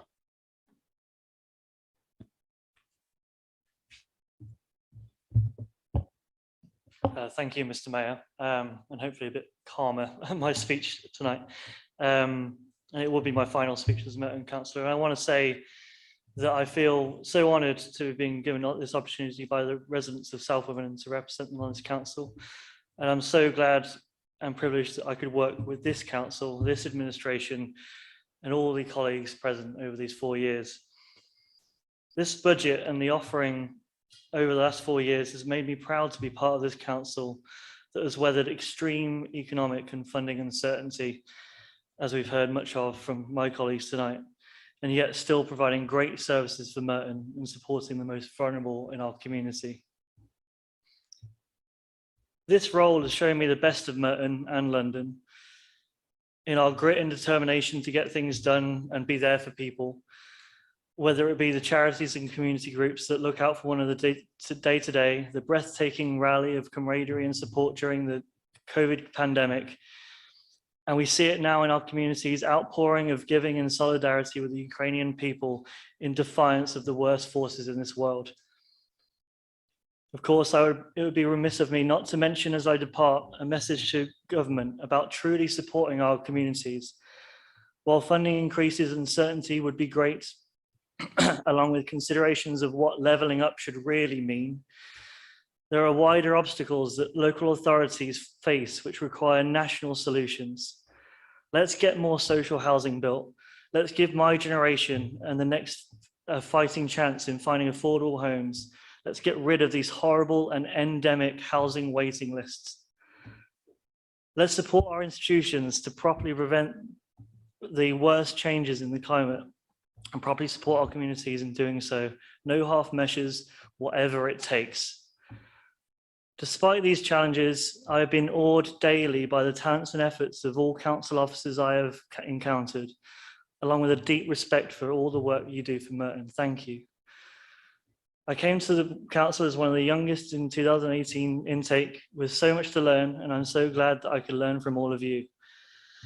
You have all supported me and taught me so much over the years, and I wish that I could thank each and every one of you in the manner that only Owen's or oratory could properly do.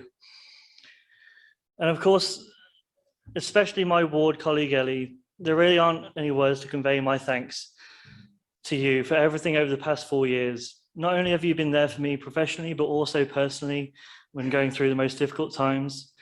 You've been a true inspiration in the council and someone who we should all look up to in an outstanding service for Merton. I wish all the best to those who will be elected in this council next. It's the best thing I've done in my life, and it's such an honour to serve Merton.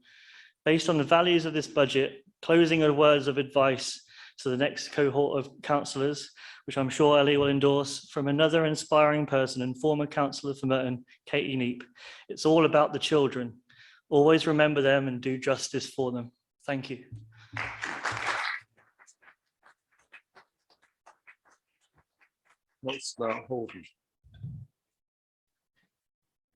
Thank you, Mr. Mayor.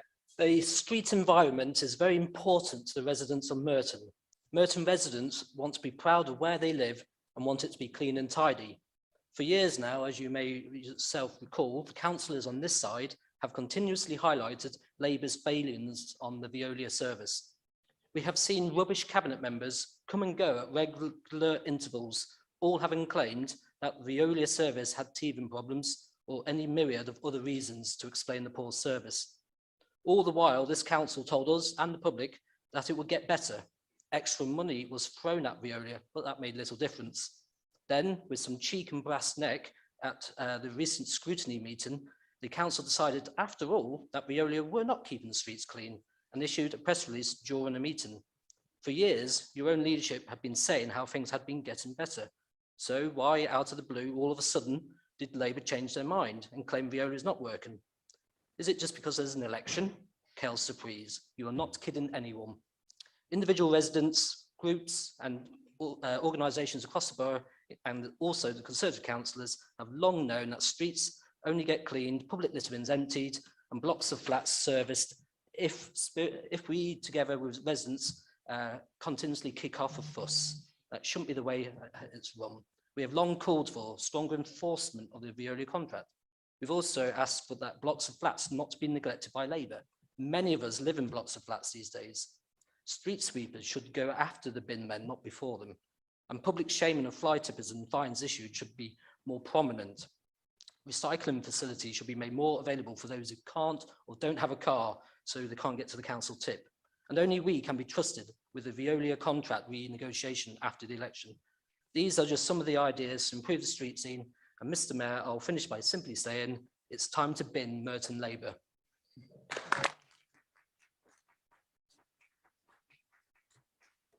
Councillor Kenny. Thank you, Mr. Mayor. Mr. Mayor, I wish to briefly reflect on the work of the Children and Young People's Scrutiny Committee. The committee certainly benefits from the dynamic scrutiny which is generated by all parties in this council. To all of them, I say thank you for your robust questioning skills and determination to seek the very best outcome for our young people. Also, thank you to the director and officers who respond to and support the work of this panel. Mr. Mayor, the concerns of the scrutiny panel are varied. However, an ongoing concern is the Children's Department's ability to reduce outgoings without impacting on our children's education. A tough call indeed, but one which is targeted with caring dedication from all involved. An area which is costly is transport. Children having educational healthcare plans, the HCPs, often need to be transported to have their needs met. A homes to school consultation took place to address this area, which included providing transport for young people, as well as developing travel training to support our youngsters with independent travel. The authority is working unstintingly to develop the appropriate resources within our borough to educate our children to a very good standard, while simultaneously managing the budget efficiently and supporting our schools to provide high quality education. Inadequate funding from central government makes it most difficult for Merton, which has a considerable number of EHCPs, which is costly. The director, her team and the scrutiny panel are very aware of this and work tirelessly to address this area. Schools are finding that children are entering education with complex needs, which are expensive to meet. Children's needs must be met.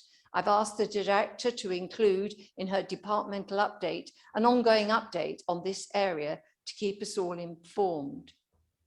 Mr. Mayor, schools have worked incredibly hard to increase, but have experienced an increase in mental health of their pupils, certainly increased by COVID, of which we have an update at each meeting.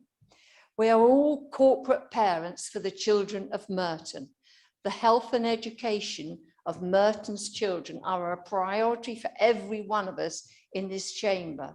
The children are our future. They are precious. This is why we must never give up on keeping St Helier Hospital as a fully functioning hospital which cares for local children, including so very many of our own young people who are educated in Merton. It is cheaper to rebuild St Helier than Banstead. Fight this government in their spending and encourage everything locally to support our local children. Thank you, Mr. Mayor. Councillor Howard, Janice Howard. Thank you, Mr. Mayor. I'll try not to cough. Firstly, I'd like to thank the Director of Corporate Services and her officers for all their work involved in delivering a balanced budget for 2022-23. Going forward, I do share her hope that future years will also end up balanced too, as has happened in previous years.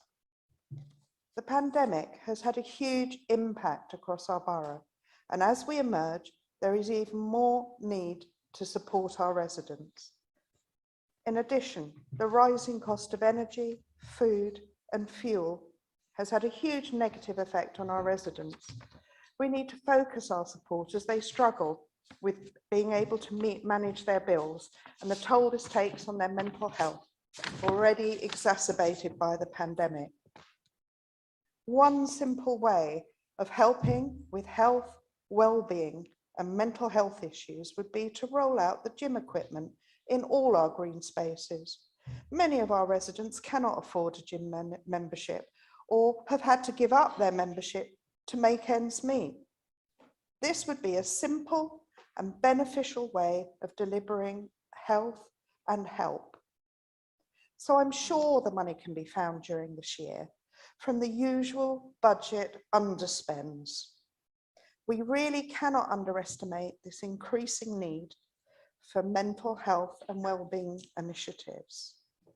Finally, I'd like to thank all my colleagues who are standing down across the chamber. You will be missed. Thank you, Mr. Mayor.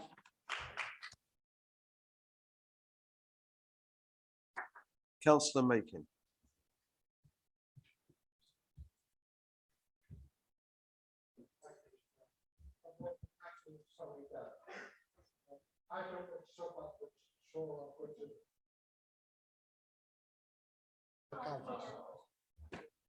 Councillor Makin, could you start again? You didn't have the mic on. Thank you, Mr. Mayor. I'm not going to talk about the budget, but I'm going to talk about what I've been doing in the past 24 years of the council. Over the last 24 years, I have been given the honour and opportunity to serve the residents of Merton, firstly in Pollard's Hill Ward, which I represented for 4 years, and then Cricket Green Ward. The achievement I'm most proud of is sorting out the credit union.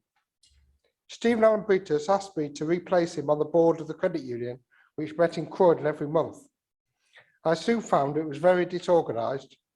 The CEO of the credit union wanted to be a board member, and the chair of the board wanted to micromanage the organisation. Nobody on the board would challenge or query anything done by the chair. In fact, when I did, one of the board members said it was the chair's prerogative to take decisions without reference to the board. This was not the only issue that inspired me by any means. I expressed my concern at this, and I asked the late Andrew Wakefield to join the board. I recruited Michael as the new CEO, and eventually Andrew took over as chair, and with my support started to turn the organisation around. The credit union is still going strong and is a great benefit to the people of Merton, Sutton and Croydon. The development of Miles Road went to the planning committee about 2003, and after several iterations was eventually accepted as a new build of 99 flats, reduced from the original developer proposal of over 240, a victory for common sense and the residents. An officer of the council, Adrian Hewitt, found a newspaper cutting in his loft talking about the imminent arrival of a station at Mitcham Eastfields. This was dated 1935. Several years later, 2010, this came to fruition, and I was the first passenger on the train at the new station, and I had the ticket to prove it. When I was a Pollard's Hill councillor, I was on the board of Moat and one of the major players in spending the monies that came from the development. I've also been cabinet member for the environment when Andrew Judd was leader, chaired the Sustainable Scrutiny Panel for a number of years, on the board of South Mitcham Community Centre, a trustee of Mitcham Common Conservators, and will continue as the governor at Hazelmere Primary School, Chair of Merton Community Transport, the trustee of Springfield Law Centre, and one of the team introducing a junior partner to Fixed Marsh. The inaugural event is happening next week, and I shall continue volunteering in some way most Sundays. Also, I collect food from shops at least twice a week and deliver it to worthy places, for example, Hall Place, Fish, Cranmer School. I've learned a number of lessons while I've been a councillor. The important ones are: don't promise what you are not unable to deliver. Don't take issues personally. Your life will be a lot easier if you don't. Residents generally do not tell you the full story. There are two sides. Hear the other side, and if necessary, consult with officers before moving forward. Always visit the venue to see for yourself the problem. Attend as many functions as possible in the ward. On the whole, I've enjoyed serving on the council and wish my successors in Cricket Green and on both sides of the chamber my best wishes. Thank you for listening, Madam Mayor.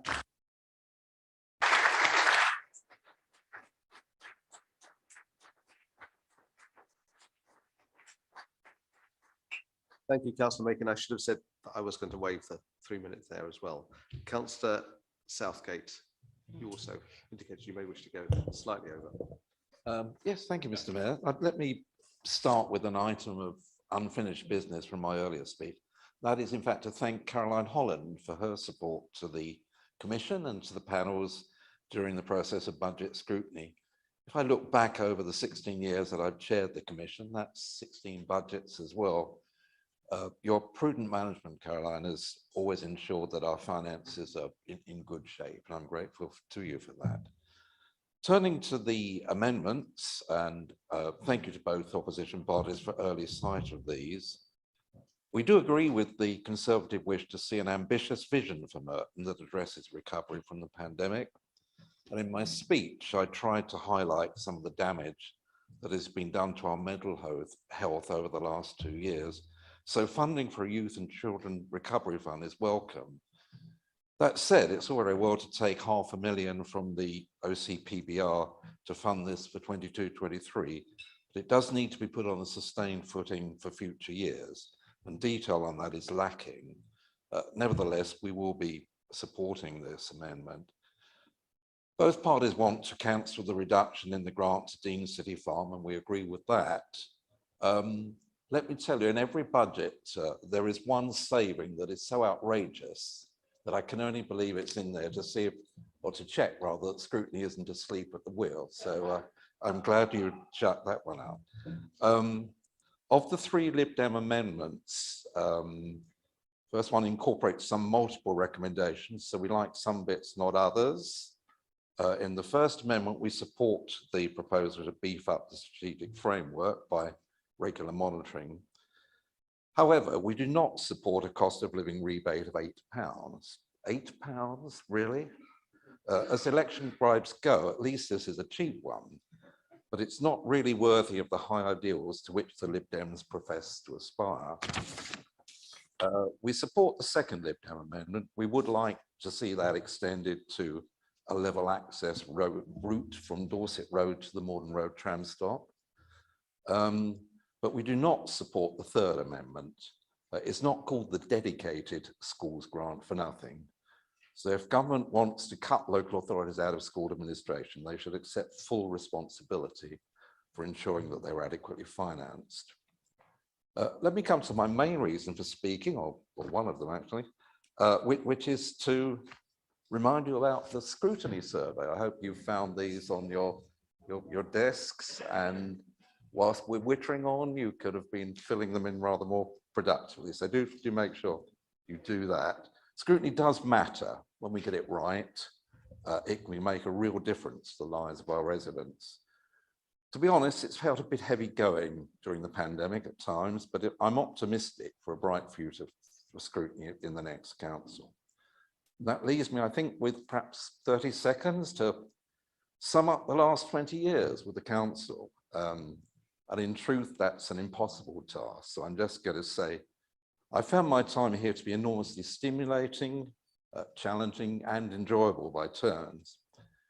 And when you can sense that you're working with really bright people who have all of them the best interests of our borough at heart, then really there's no better feeling than that. I've made friends from right across the chamber. I will value those friendships, and I know I'll miss you all greatly.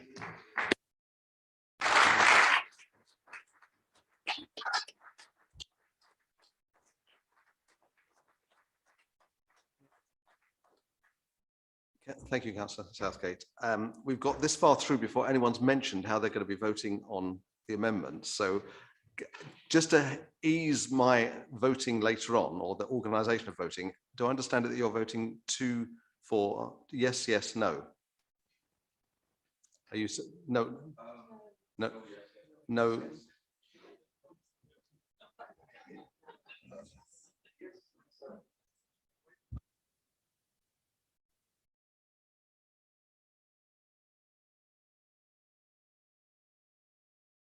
I think I'm heading towards having to have separate votes. So, okay, I just wanted to clarify that at this stage, but thank you very much for that. Councillor Stanford.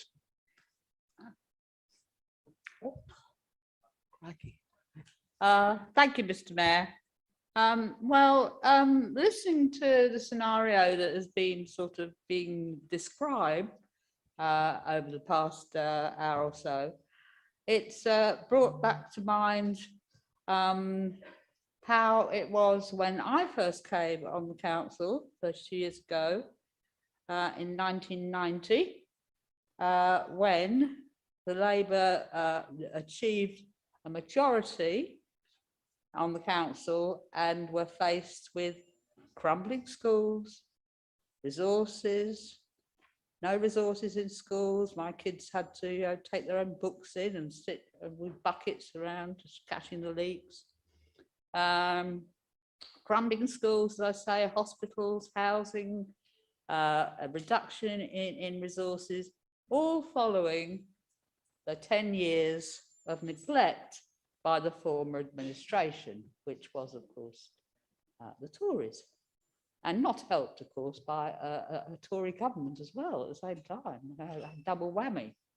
But Merton Labour got straight onto the case as quickly as possible, starting to work hard to make improvements with buildings, helped a few years later by, of course, the new Labour government, which dedicated an awful lot of extra funds to write all the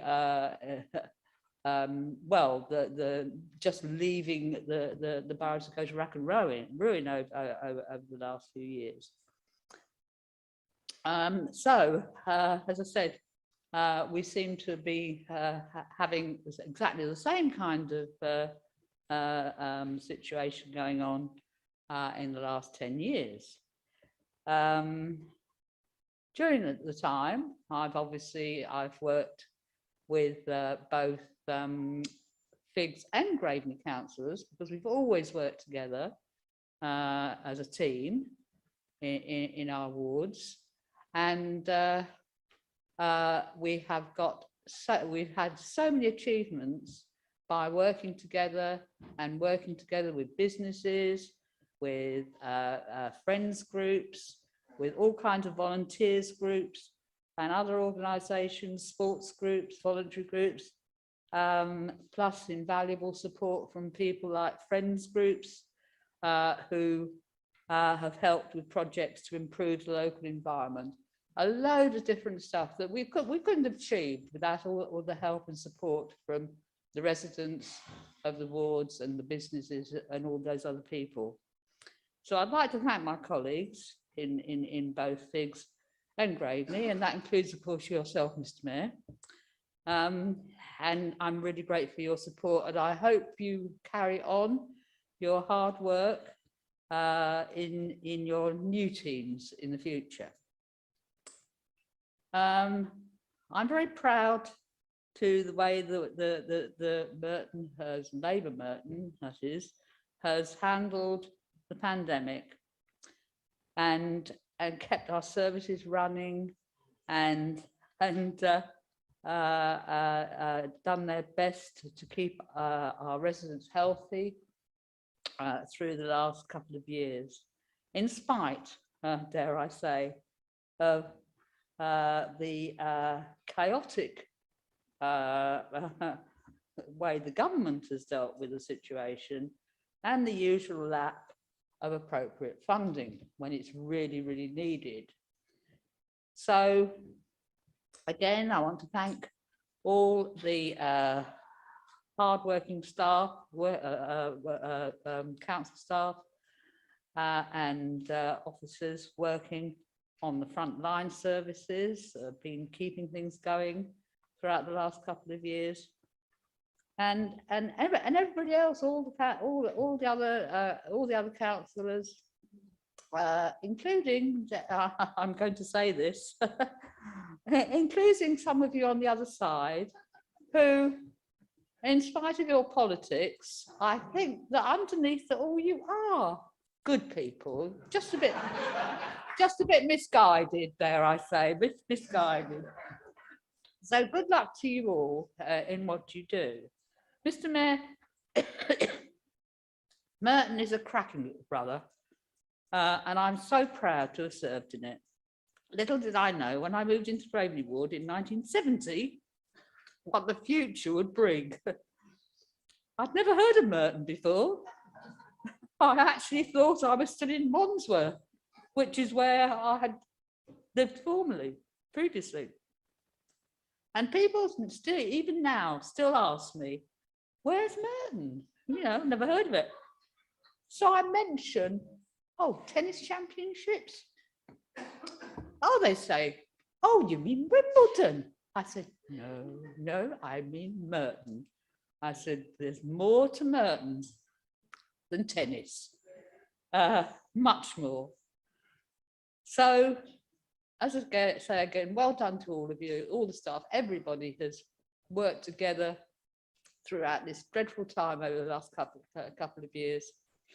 And I know, unfortunately, there's going to be more crises to face in the coming years. But in spite of that, I'm confident that with Labour Merton, they'll rise to the challenge and continue to provide the best possible services to all our communities that they can. So good luck to you all, and thank you.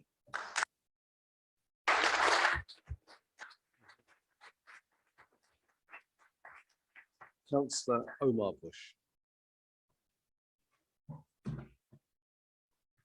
Me, sorry. yeah. It's okay. It's okay. Join the Tories if you want.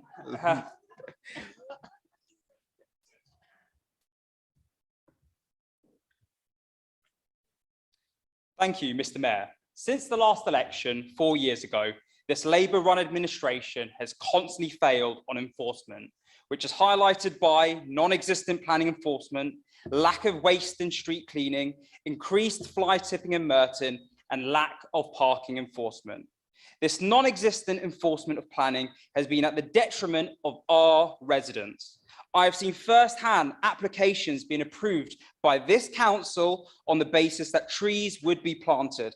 However, this council refuses to enforce such planning conditions, with applicants taking advantage of this Labour administration's incompetence.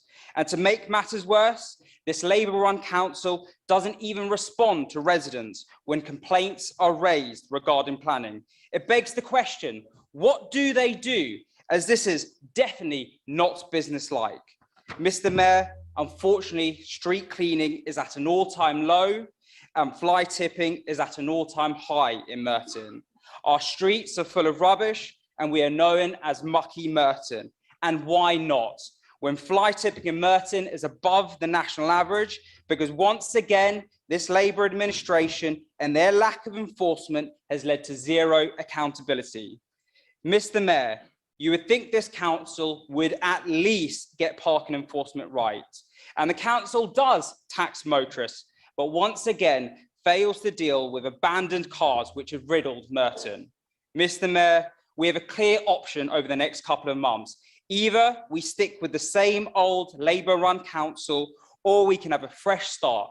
A council that enforces planning, parking and fly tipping, and a council that provides value for our residents' council tax and not be charged thousands of pounds more than our neighbouring boroughs. Thank you, Mr. Mayor. Councillor Akijima. Thank you, Mr. Mayor. This year has been another unbelievable year.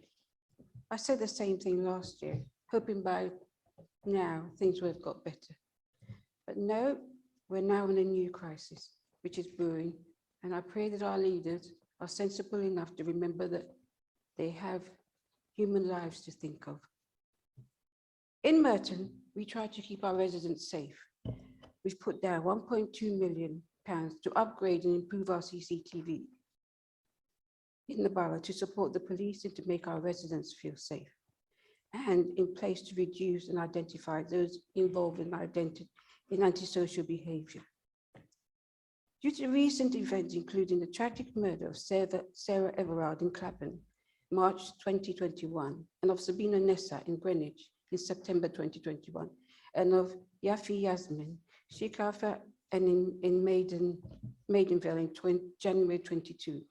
This has led to an increase in the focus on the safety of young girls and women in public spaces.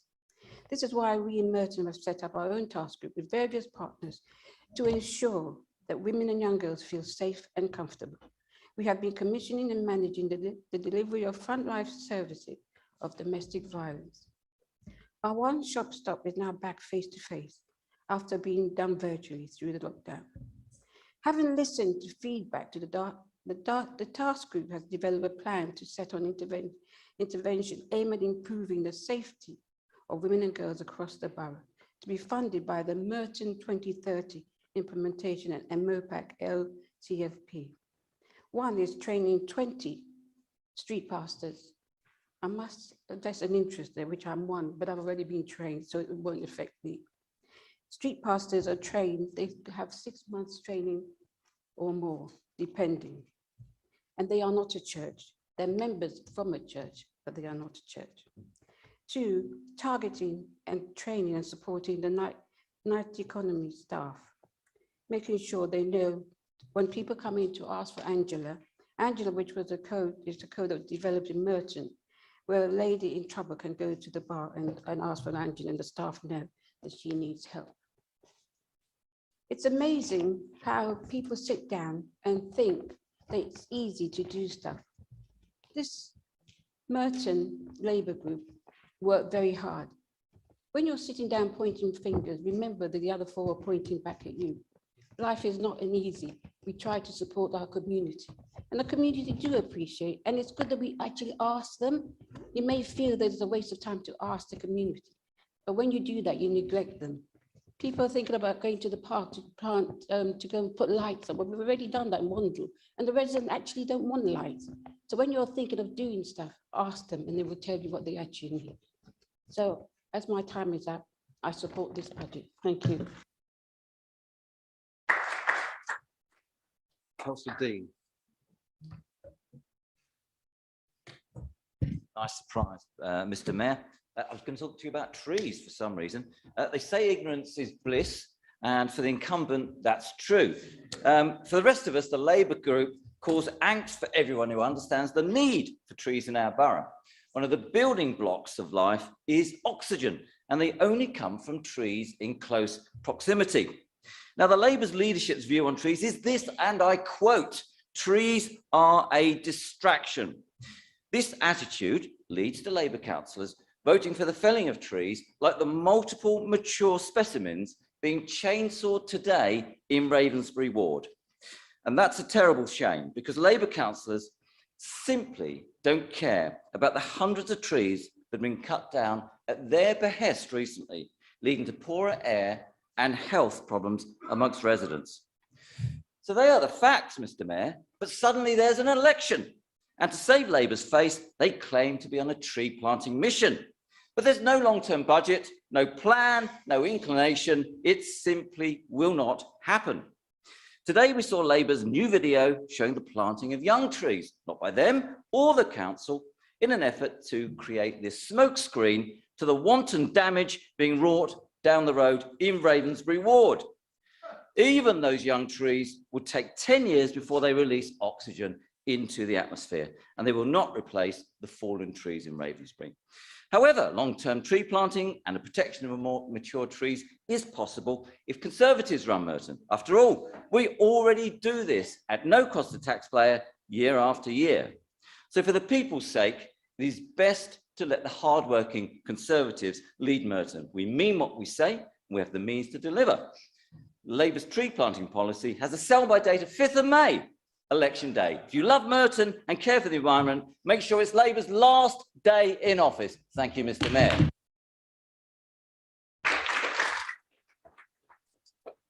Councillor Curtin.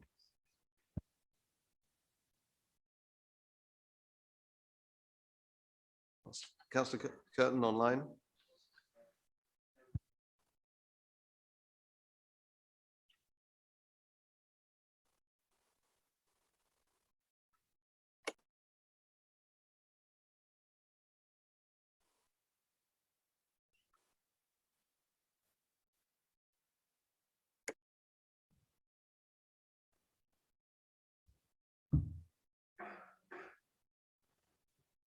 I can't see whether you're on mute. Are you on mute?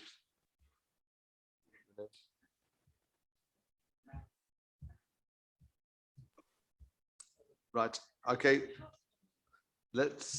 We'll work with Councillor Curtin to get her on next. So Councillor Gould, I can move to you.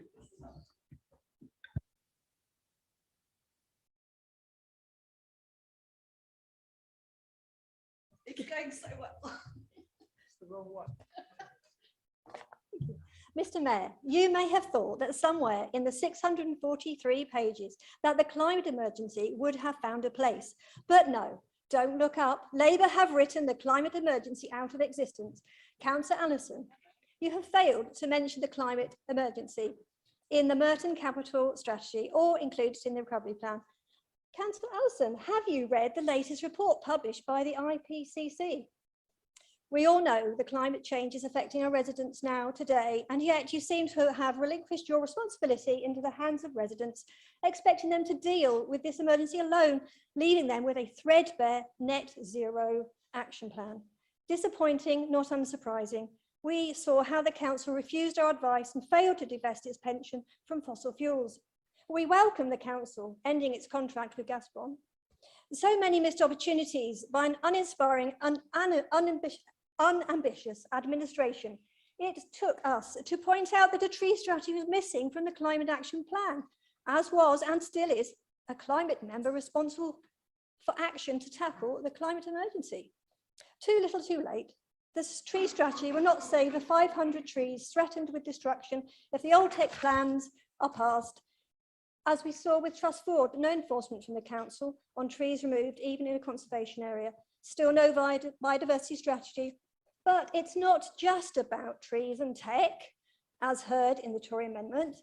We do need to see an increase in electric charging infrastructure, cycle lanes, and support for green jobs, apprenticeship levy, and to protect green space for nature. So our Amendment 2 gives an opportunity, getting ourselves in the best position possible to put in place step-free access to our local stations when opportunity arises, thus reducing our reliance on cars by making public transport accessible, enabling us to join the fight against climate change. Thank you. Do we have an indication whether Councillor Curtin? She's on there. Okay, right. Thank you. Hello, can you hear me? Hello? Yes, we can hear you. Yeah, thank you. Thank you, Mr. Mayor. This is my last council meeting, and sorry I can't be there in person. I have tested positive for COVID on Monday and Tuesday, and I do not want to spread the virus to any one of you. I'd just like to say thank you to some people. I've enjoyed being a Labour councillor and to have helped make Merton a better place to live and work in. Together, we have supported community groups like Friends in St. Helier, Lower Morden, and across the borough. The kindness and assistance given to vulnerable residents have been absolutely first rate.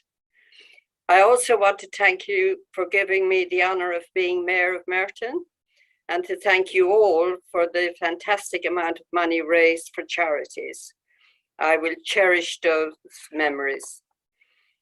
After 34 years of community work and being a retired nurse, I hope we continue to fight for St. Helier Hospital and our residents, all our residents, and how important St. Helier is, especially the A&E and maternity services. I predict it will be a big issue on the 5th of May. Finally, I am pleased my last official words are in support of this budget. Throughout my time as councillor, Labour has looked after the people's money very well. Unlike our neighbours, we have not closed libraries or leisure centres. In fact, we have opened them. So complete the good work. Good luck to everybody and stay safe. Thank you.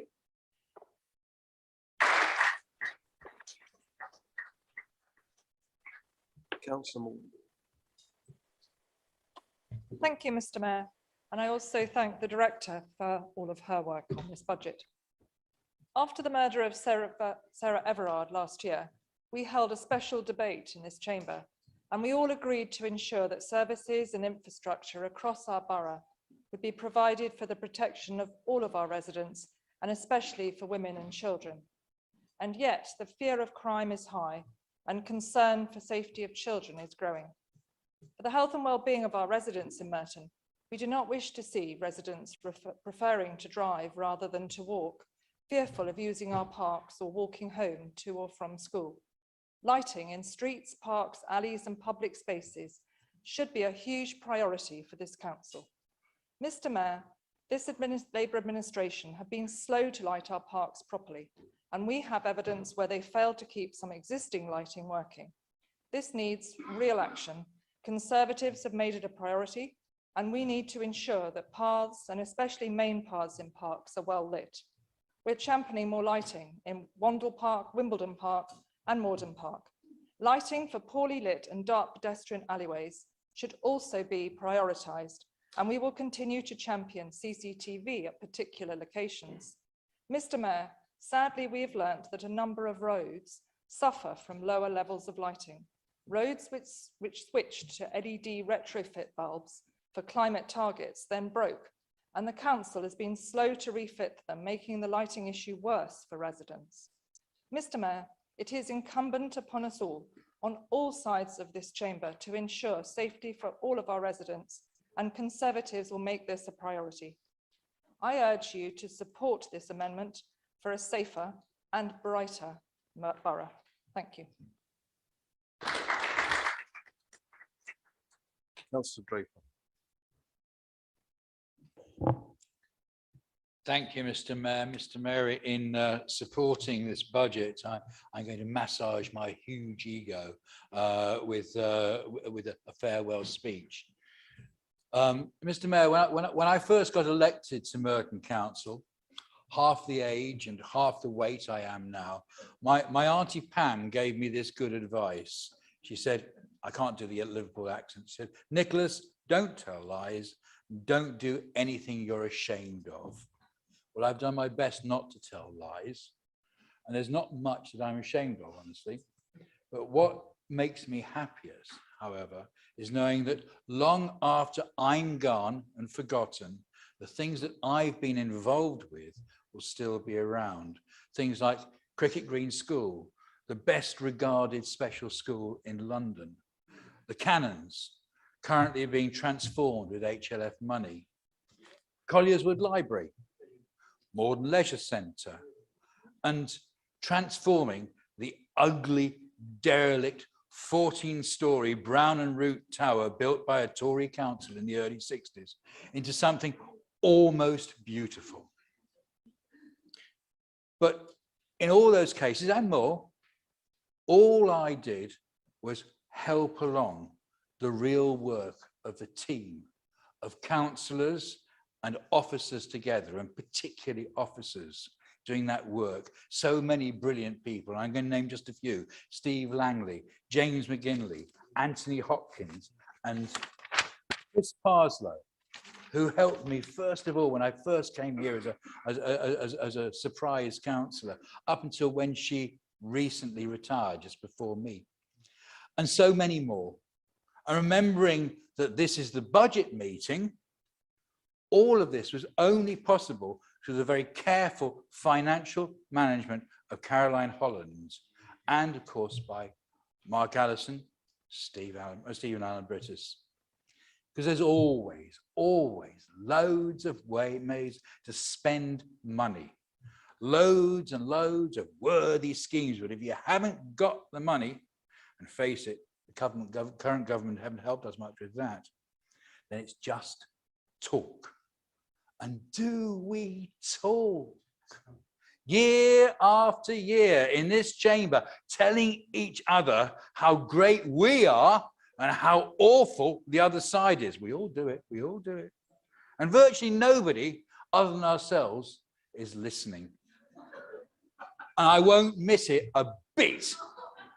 But what I will miss, apart from the vast opportunities, the tremendous inventiveness, is the teamwork and the comradeship.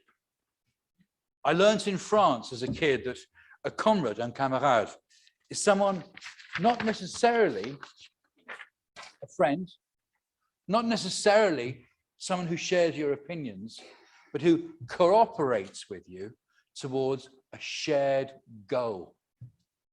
And at our best, that's what we do. We're not always at our best.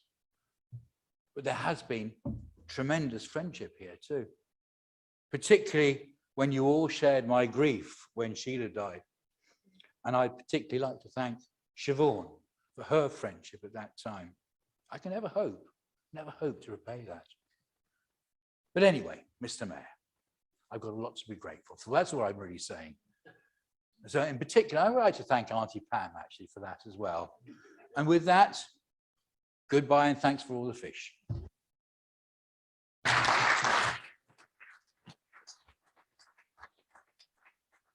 Councillor Draper, you're showing your age with the last reference. I think that's over the head of many people here, but thank you nevertheless.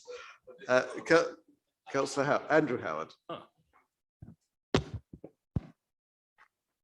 Thank you, Mr. Mayor. We've already paused in a moment of respect for the people of Ukraine, and it might seem almost indecent that we should be here debating issues which frankly don't even begin to stack up. But let's not forget that the ability to differ with only Twitter to judge us is an incredible privilege to be exercised to the full. The tyrannies we face are petty in comparison. Sadiq Khan can't even make the trains run, let alone on time. But he treats London as his personal fiefdom and its citizens as his vassals to do with as he will. He drains the finances of our city through inefficiency and mismanagement, and then sets out greenwash plans to extract yet more money from anyone who dares to drive on the roads for which they have already paid. Inefficiency, mismanagement, and greenwashing are common to Merton's Labour administration. A balanced budget, sure, but Labour lets slip the equivalent to 2 years council tax, and they push right up to the start line with a plan to trap our residents in a pincer movement. No driveway, pay double to park on the street, especially in non-Labour Wimbledon. Driveway or not, also pay Khan's movement tax, even in the Labour heartlands of Mitcham. Of course, Labour have delayed the advance of their parking tax as they fear resistance from voters in May, and have somehow shifted responsibility for the whole idea onto the Lib Dems. I could almost feel sorry for them, or maybe we all missed the news of the Lib Lab coalition. Their recent pact to merely respect the Parkland Covenant certainly says so, and West Barnes residents can testify to the blurred line between the two.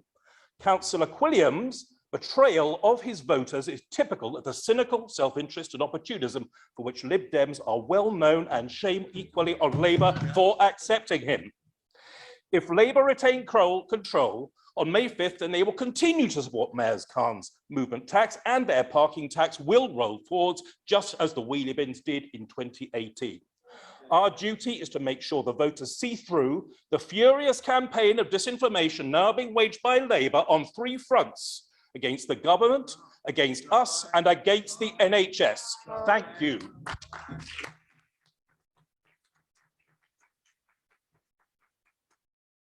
Councillor Williams, and as indicated, I won't be using the red light too tightly.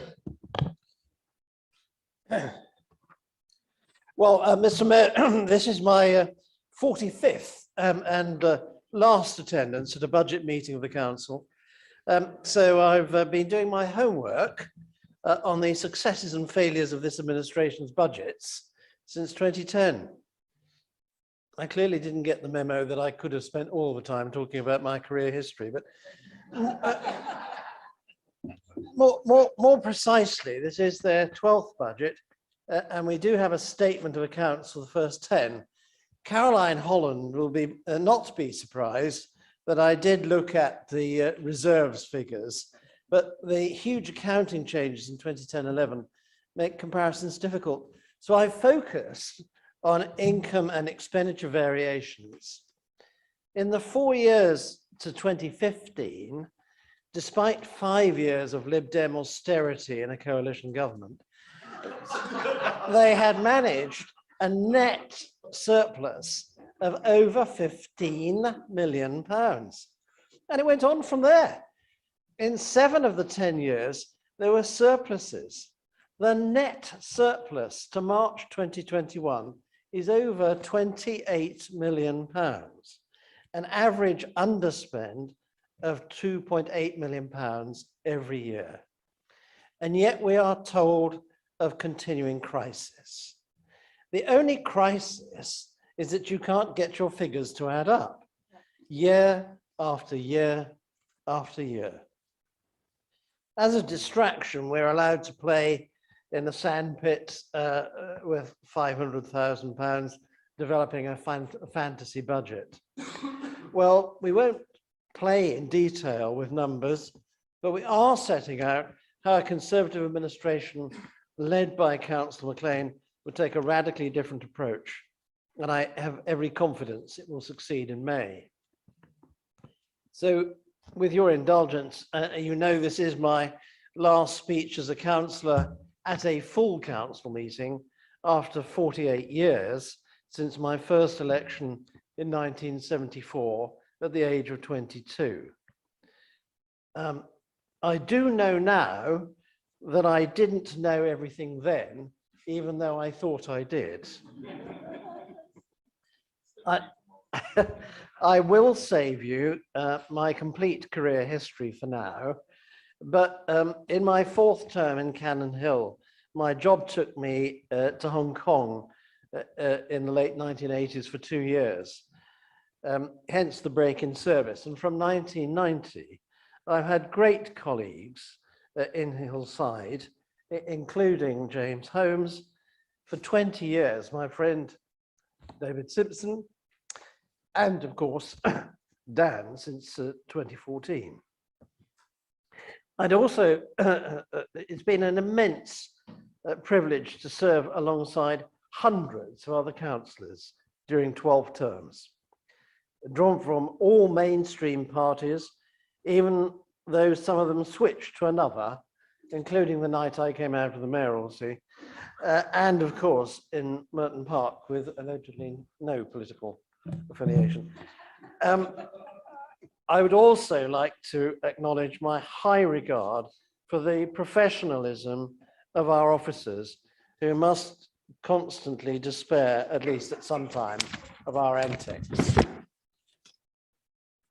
Each of those councillors will have had their own motivation for seeking election, and within weeks, some of them will have realised it's not for them.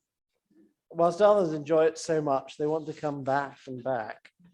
A handful have gone on to Parliament, including our current MPs, and into government, including, of course, Theresa May as Prime Minister. And it'll be a brave person that ever says to Siobhan that, you know, Siobhan, you're not a councillor anymore. party fortunes here mirror in reverse the situation in Westminster. It's my earnest hope that all councillors seeking re-election will be judged by their own record of achievement. So I wish all of you well for the future.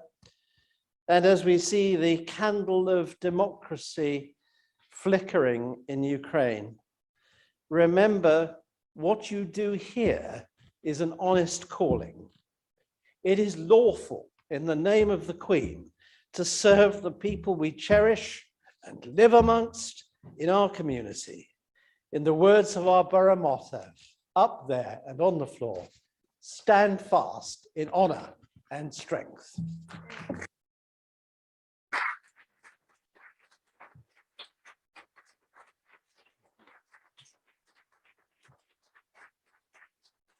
Thank you. Thank you. Councillor Welton. Thank you, Mr. Mayor. Tonight we have heard a lot of spin and rhetoric from the opposition, but I will take no lessons in disinformation from the opposition. Over the last 12 years, we have faced unprecedented cuts. This is the time I have served in the Cabinet, both under Councillor Alan Britters and Councillor Allison. But despite the huge challenges, we have many achievements that we can rightfully be proud of, as my colleague, Councillor Alan Britters and Councillor Draper outlined tonight.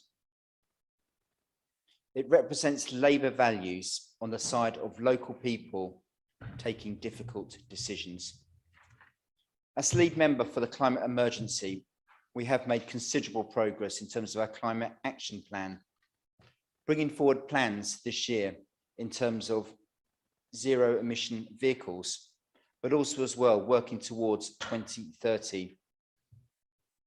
This is incredibly important and continues to be a top priority for the council, which is why we're investing £2 million. We've also taken the lead in terms of implementing school streets by having one of the highest numbers in London. On housing, we have kick-started the regeneration of those estates. We have seen the first completions in terms of High Path and Ravensbury. I have no doubt by investing 72 million from clawback, we will facilitate this regeneration and provide the much needed new homes. We could have taken the Tory approach and regeneration could have ground to a halt. But that would be, Mr. Mayor, the wrong approach to have taken. And I welcome the start of the work in Ravensbury, providing much needed new homes to before substandard or lit homes, sadly opposed by Councillor Dean, as we heard tonight. It's completely true, Councillor Dean, and you know it's true. In the past decade, we have seen the housing crisis get worse. We saw the coalition government after 2010 slash the grant funding for social housing in half. It is why we are making the moratorium sites for social housing providers. That is the right thing to do. Finally, I would like to take this opportunity of paying tribute to all the retiring members on this council. They have given a great level of service, many of them, to this council, regardless of party, over many years and even decades. Public service is something that requires fortitude and perseverance. We've seen that. We've seen what has happened in Ukraine, but democracy, Mr. Mayor, is crucial. We are proud to live in a democracy of this country. We stand by with the people of the Ukraine. But I will say as well, best of luck to everyone, friend or foe, in this election. And obviously I am working towards another Labour victory in May. Thank you, Mr. Mayor.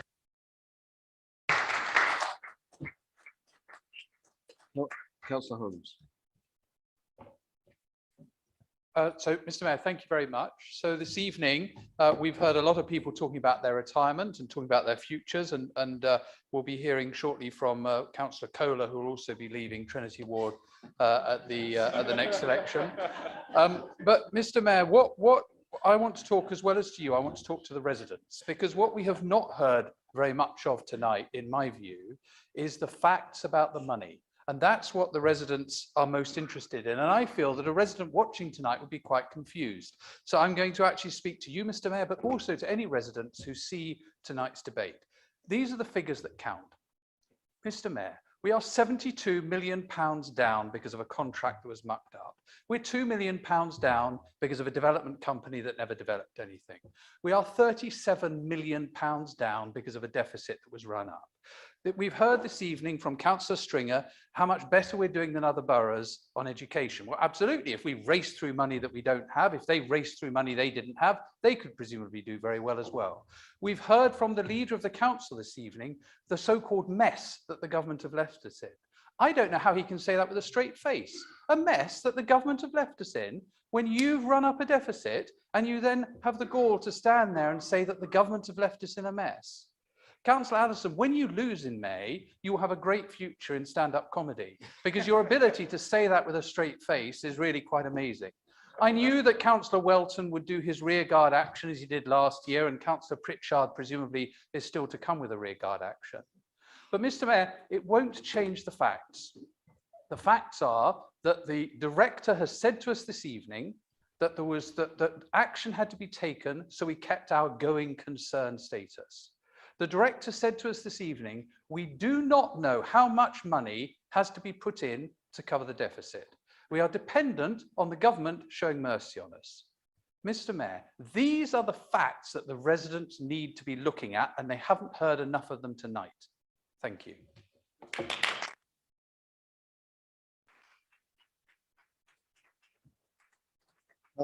Councillor Cllr.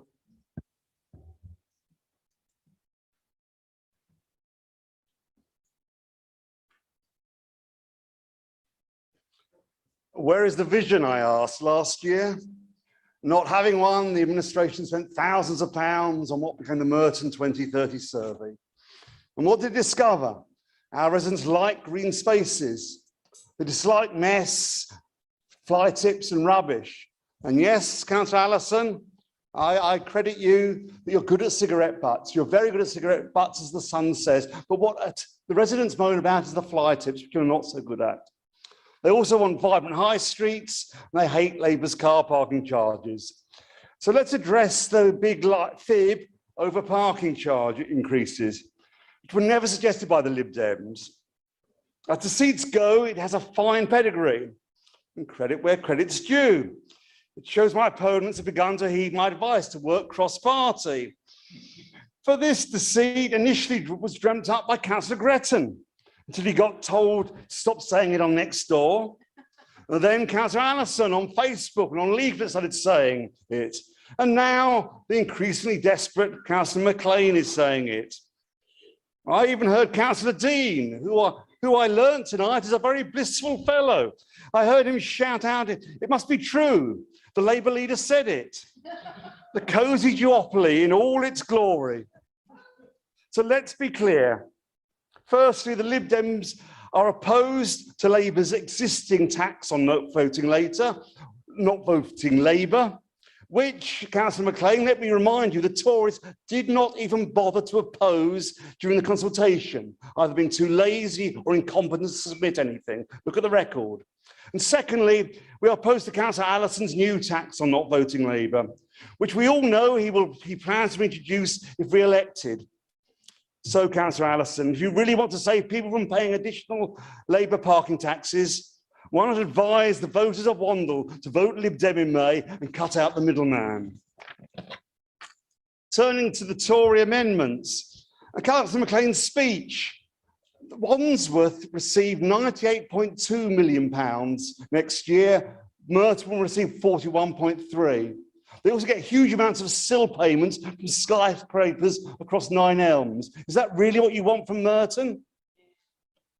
As for your proposals, worthy ideas, the substantive ones, I see that. And yes, the high street does need to be reimagined and helped. But I ask you again, why does the blissful Councillor Dean spend so much time attacking the business community on Nextdoor, constantly attacking Love Wimbledon, who I heard him refer to as, in a meeting as Marxists the other day? It's incredible. Absolutely. They can't say that. He just said lie. The rest is a mixture of candy floss and rubbish as usual, as we saw in your plan, in what you say about planning, but I don't have time for that joke. Thank you.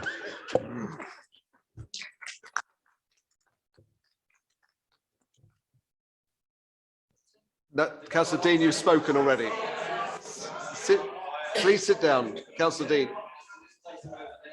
Councillor Dean. Councillor Dean, I'm serious now. Sit down. Sit down. Councillor Irons.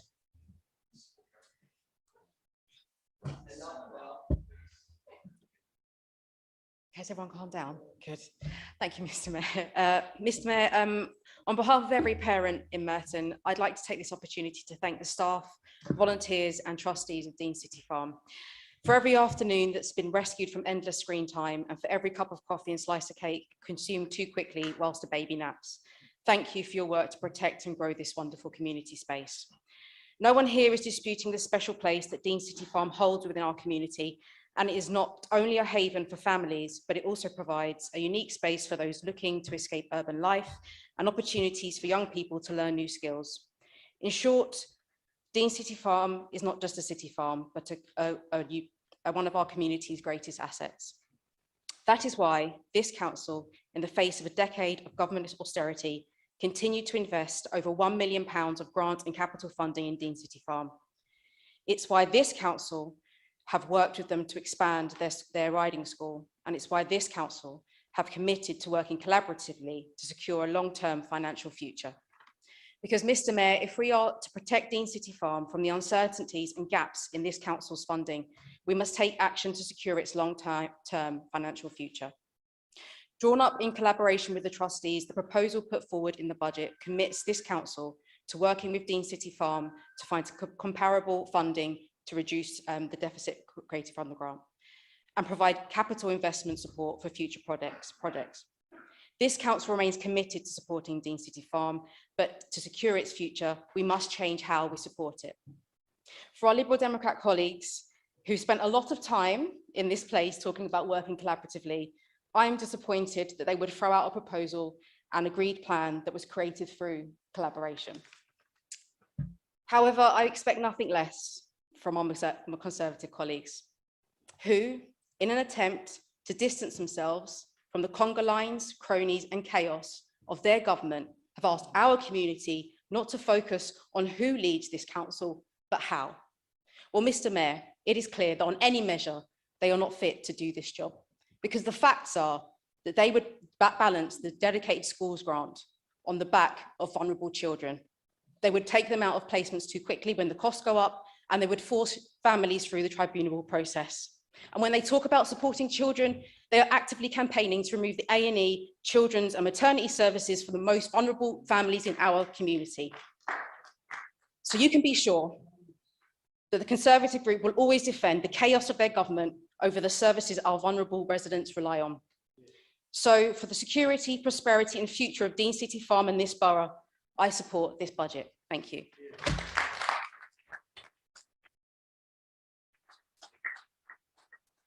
And as I've got through the list of speakers, I now go to the final speaker, Councillor Pritchard.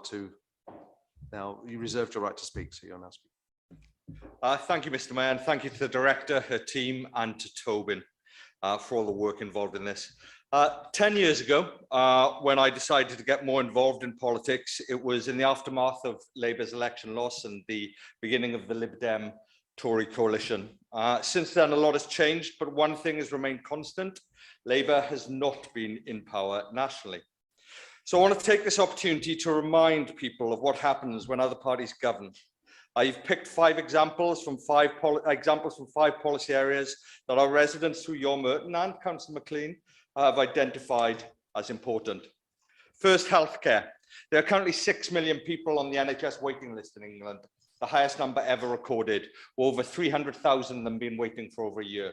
And before people blame the pandemic, let's be clear, even before COVID, waiting lists stood at a record 4.4 million and were growing by 300,000 a year.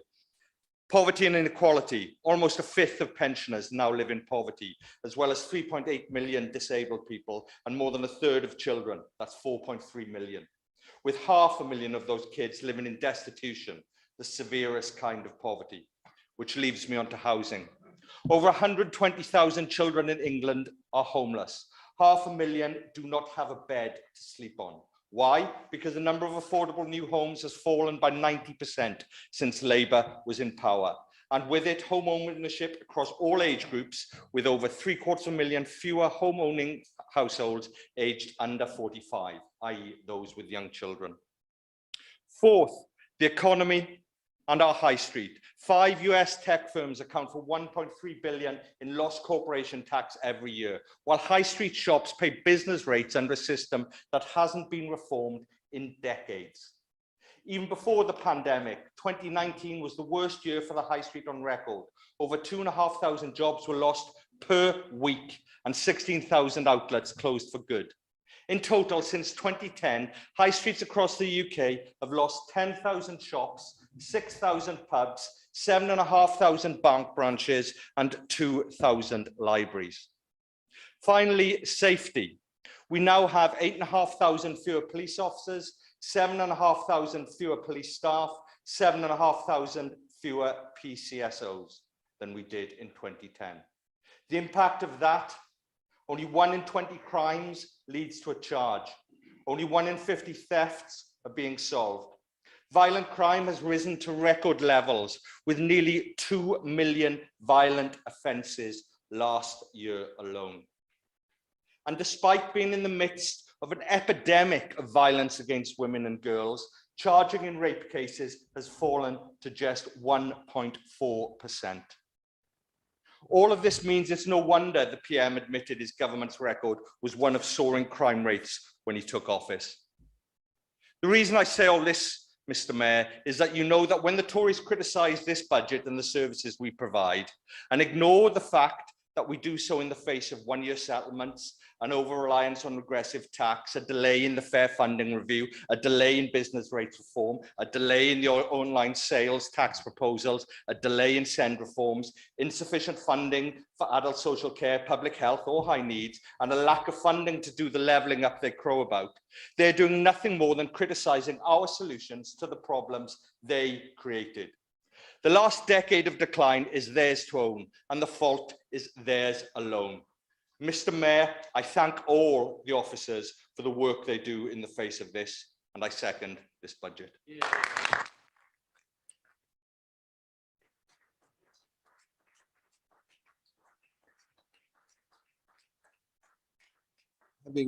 Thank you all councillors for taking part tonight and for the good atmosphere that predominantly this was conducted in. So thank you for that.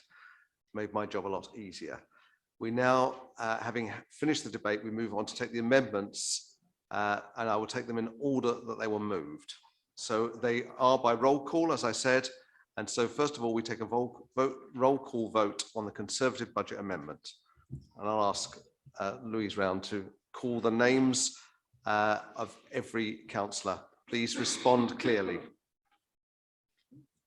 Councillor Akagina, Councillor Alan Brittis, Councillor Allison, Councillor Anderson, Councillor Attawar, Councillor Bailey, Councillor Barlow, Councillor Bembo, Councillor Bakari, Councillor Adam Bush, Councillor Omar Bush, Councillor Butler, Councillor Christie, Councillor Cooper Marbert, Councillor Cowper, Councillor Crowe, Councillor Dean, Councillor Dehaney, Councillor Dollymore, Councillor Draper, Councillor Fairclough, Councillor Fraser, Councillor Foley, Councillor Gould, Councillor Gretton, Councillor Henry, Councillor Holden, Councillor James Holmes, Councillor Andrew Howard, Councillor Janice Howard, Councillor Irons, Councillor Kenny, Councillor Kirby, Councillor Cllr, Councillor Lanning, Councillor Latif, Councillor Makin, Councillor McCabe, Councillor McGrath, Councillor McLean, Councillor Moulton, Councillor Mundy, Against. Councillor Ormrod, Councillor Pearce, Councillor Pritchard, Councillor Quilliam, Councillor Simpson, Councillor Southgate, Councillor Stanford, Councillor Stringer, Councillor Ward, Councillor Welton, Councillor Wilkinson, Councillor Williams, Councillor Macaulay, Councillor Brandt, the Mayor. Not voting.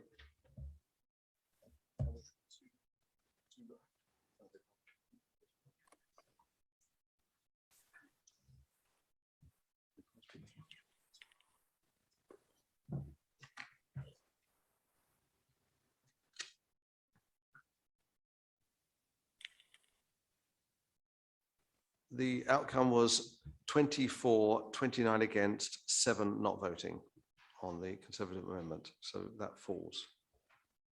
We now move on to the Liberal Democrat amendments, and we're taking all three separately. First amendment, please can I ask you to go through. Councillor Akagina, Councillor Alan Brittis, Councillor Allison, Councillor Anderson, Councillor Attawar, Councillor Bailey, Councillor Barlow, Councillor Bembo, Councillor Bakari, Councillor Adam Bush, Councillor Omar Bush, Councillor Butler, Councillor Christie, Councillor Cooper Marbella, Councillor Cowper, Councillor Crowe, Councillor Dean, Councillor Dehaney, Councillor Dollymore, Councillor Draper, Councillor Fairclough, Councillor Fraser, Councillor Foley, Councillor Gould, Councillor Gretton, Councillor Henry, Councillor Holden, Councillor Holmes, Councillor Andrew Howard, Councillor Janice Howard, Councillor Irons, Councillor Kenny, Councillor Kirby, Councillor Kohler, Councillor Lanning, Councillor Latif, Councillor Makin, Councillor McCabe, Councillor McGrath, Councillor McLean, Councillor Moulton, Councillor Mundy, Against. Councillor Ormrod, Councillor Pearce, Councillor Pritchard, Councillor Quilliam, Councillor Simpson, Councillor Southgate, Councillor Stanford, Councillor Stringer, Councillor Ward, Councillor Welton, Councillor Wilkinson,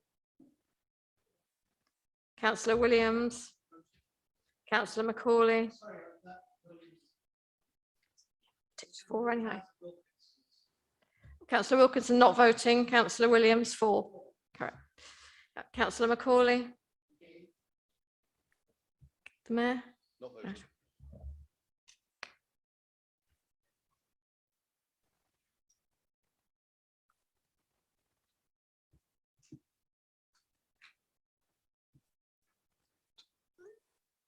The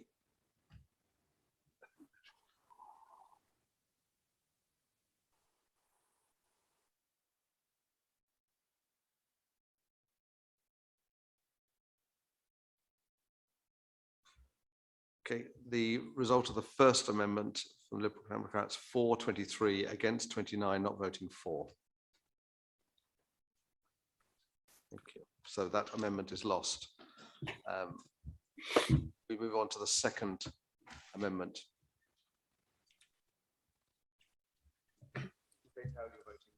Called.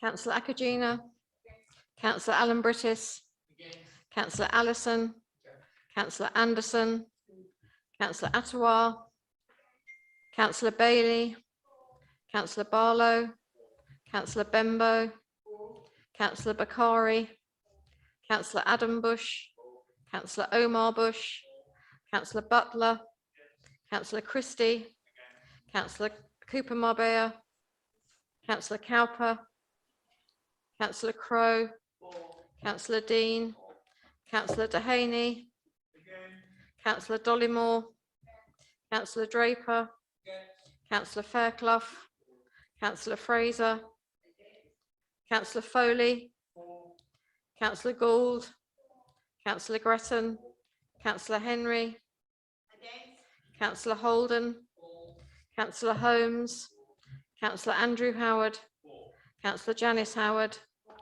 Councillor Irons, Councillor Kenny, Councillor Kirby, Councillor Cllr, Councillor Lanning, Councillor Latif, Councillor Makin, Councillor McCabe, Councillor McGrath, Councillor McLean, Councillor Moulton, Councillor Mundy, Against.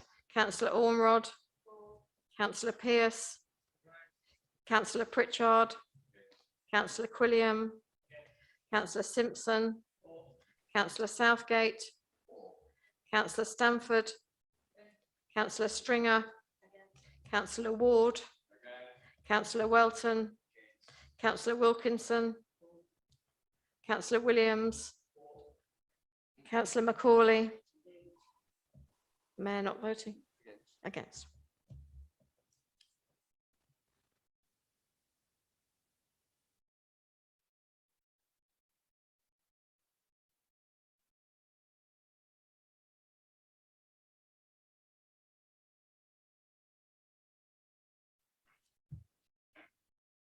The second Liberal Democrat amendment is 4, 26, 30 against.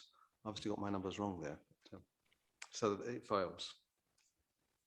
So we move on to the third amendment. Councillor Akagina, Councillor Alan Brittis, Councillor Allison, Councillor Anderson, Councillor Attawar, Councillor Bailey, Councillor Barlow, Councillor Bembo, Councillor Bakari, Councillor Adam Bush, Councillor Omar Bush, Councillor Butler, Councillor Christie, Councillor Cooper Marbella, Councillor Cowper, Councillor Crowe, Councillor Dean, Councillor Dehaney, Councillor Dollymore, Councillor Draper, Councillor Fairclough, Councillor Fraser, Councillor Foley, Councillor Gould, Councillor Gretton, Councillor Henry, Councillor Holden, Councillor Holmes, Councillor Andrew Howard, Councillor Janice Howard, Councillor Irons, Councillor Kenny, Councillor Kirby, Councillor Cllr, Councillor Lanning, Councillor Latif, Councillor Makin, Councillor McCabe, Councillor McGrath, Councillor McLean, Councillor Moulton, Councillor Mundy, Against. Councillor Ormrod, Councillor Pearce, Councillor Pritchard, Councillor Quilliam, Councillor Simpson, Councillor Southgate, Councillor Stanford, Councillor Stringer, Councillor Ward, Councillor Welton, Councillor Wilkinson, Councillor Williams, Councillor Macaulay, the Mayor.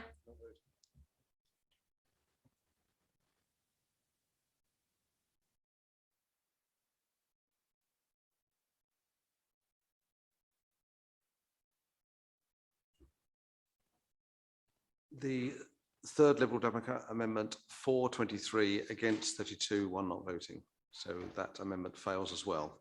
So we now attention to the substantive report as moved. So Councillor Allison, would you wish to use your right to reply?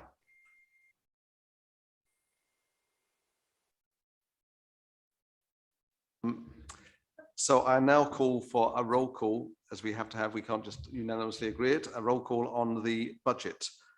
So to formally agree the main budget report.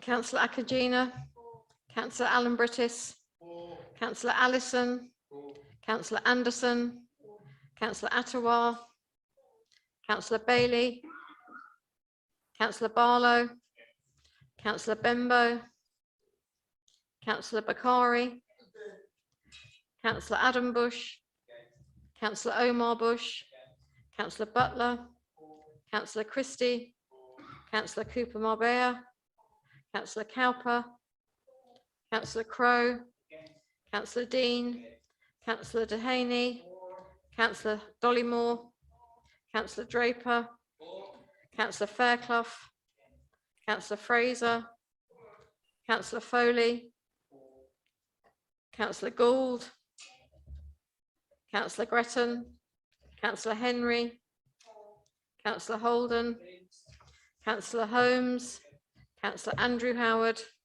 Councillor Janice Howard, Councillor Irons, Councillor Kenny, Councillor Kirby, Councillor Cllr, Councillor Lanning, Councillor Latif, Councillor Makin, Councillor McCabe, Councillor McGrath, Councillor McLean, Councillor Morton, Councillor Mundy, 4.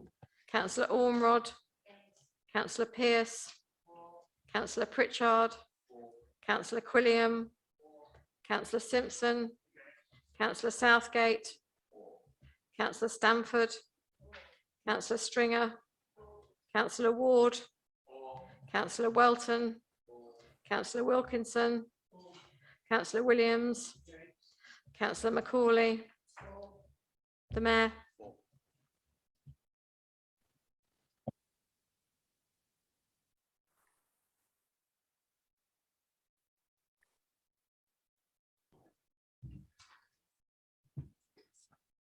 Thank you. The vote on the substantive motion is 33 for, 23 against, so it's carried and therefore it's been approved.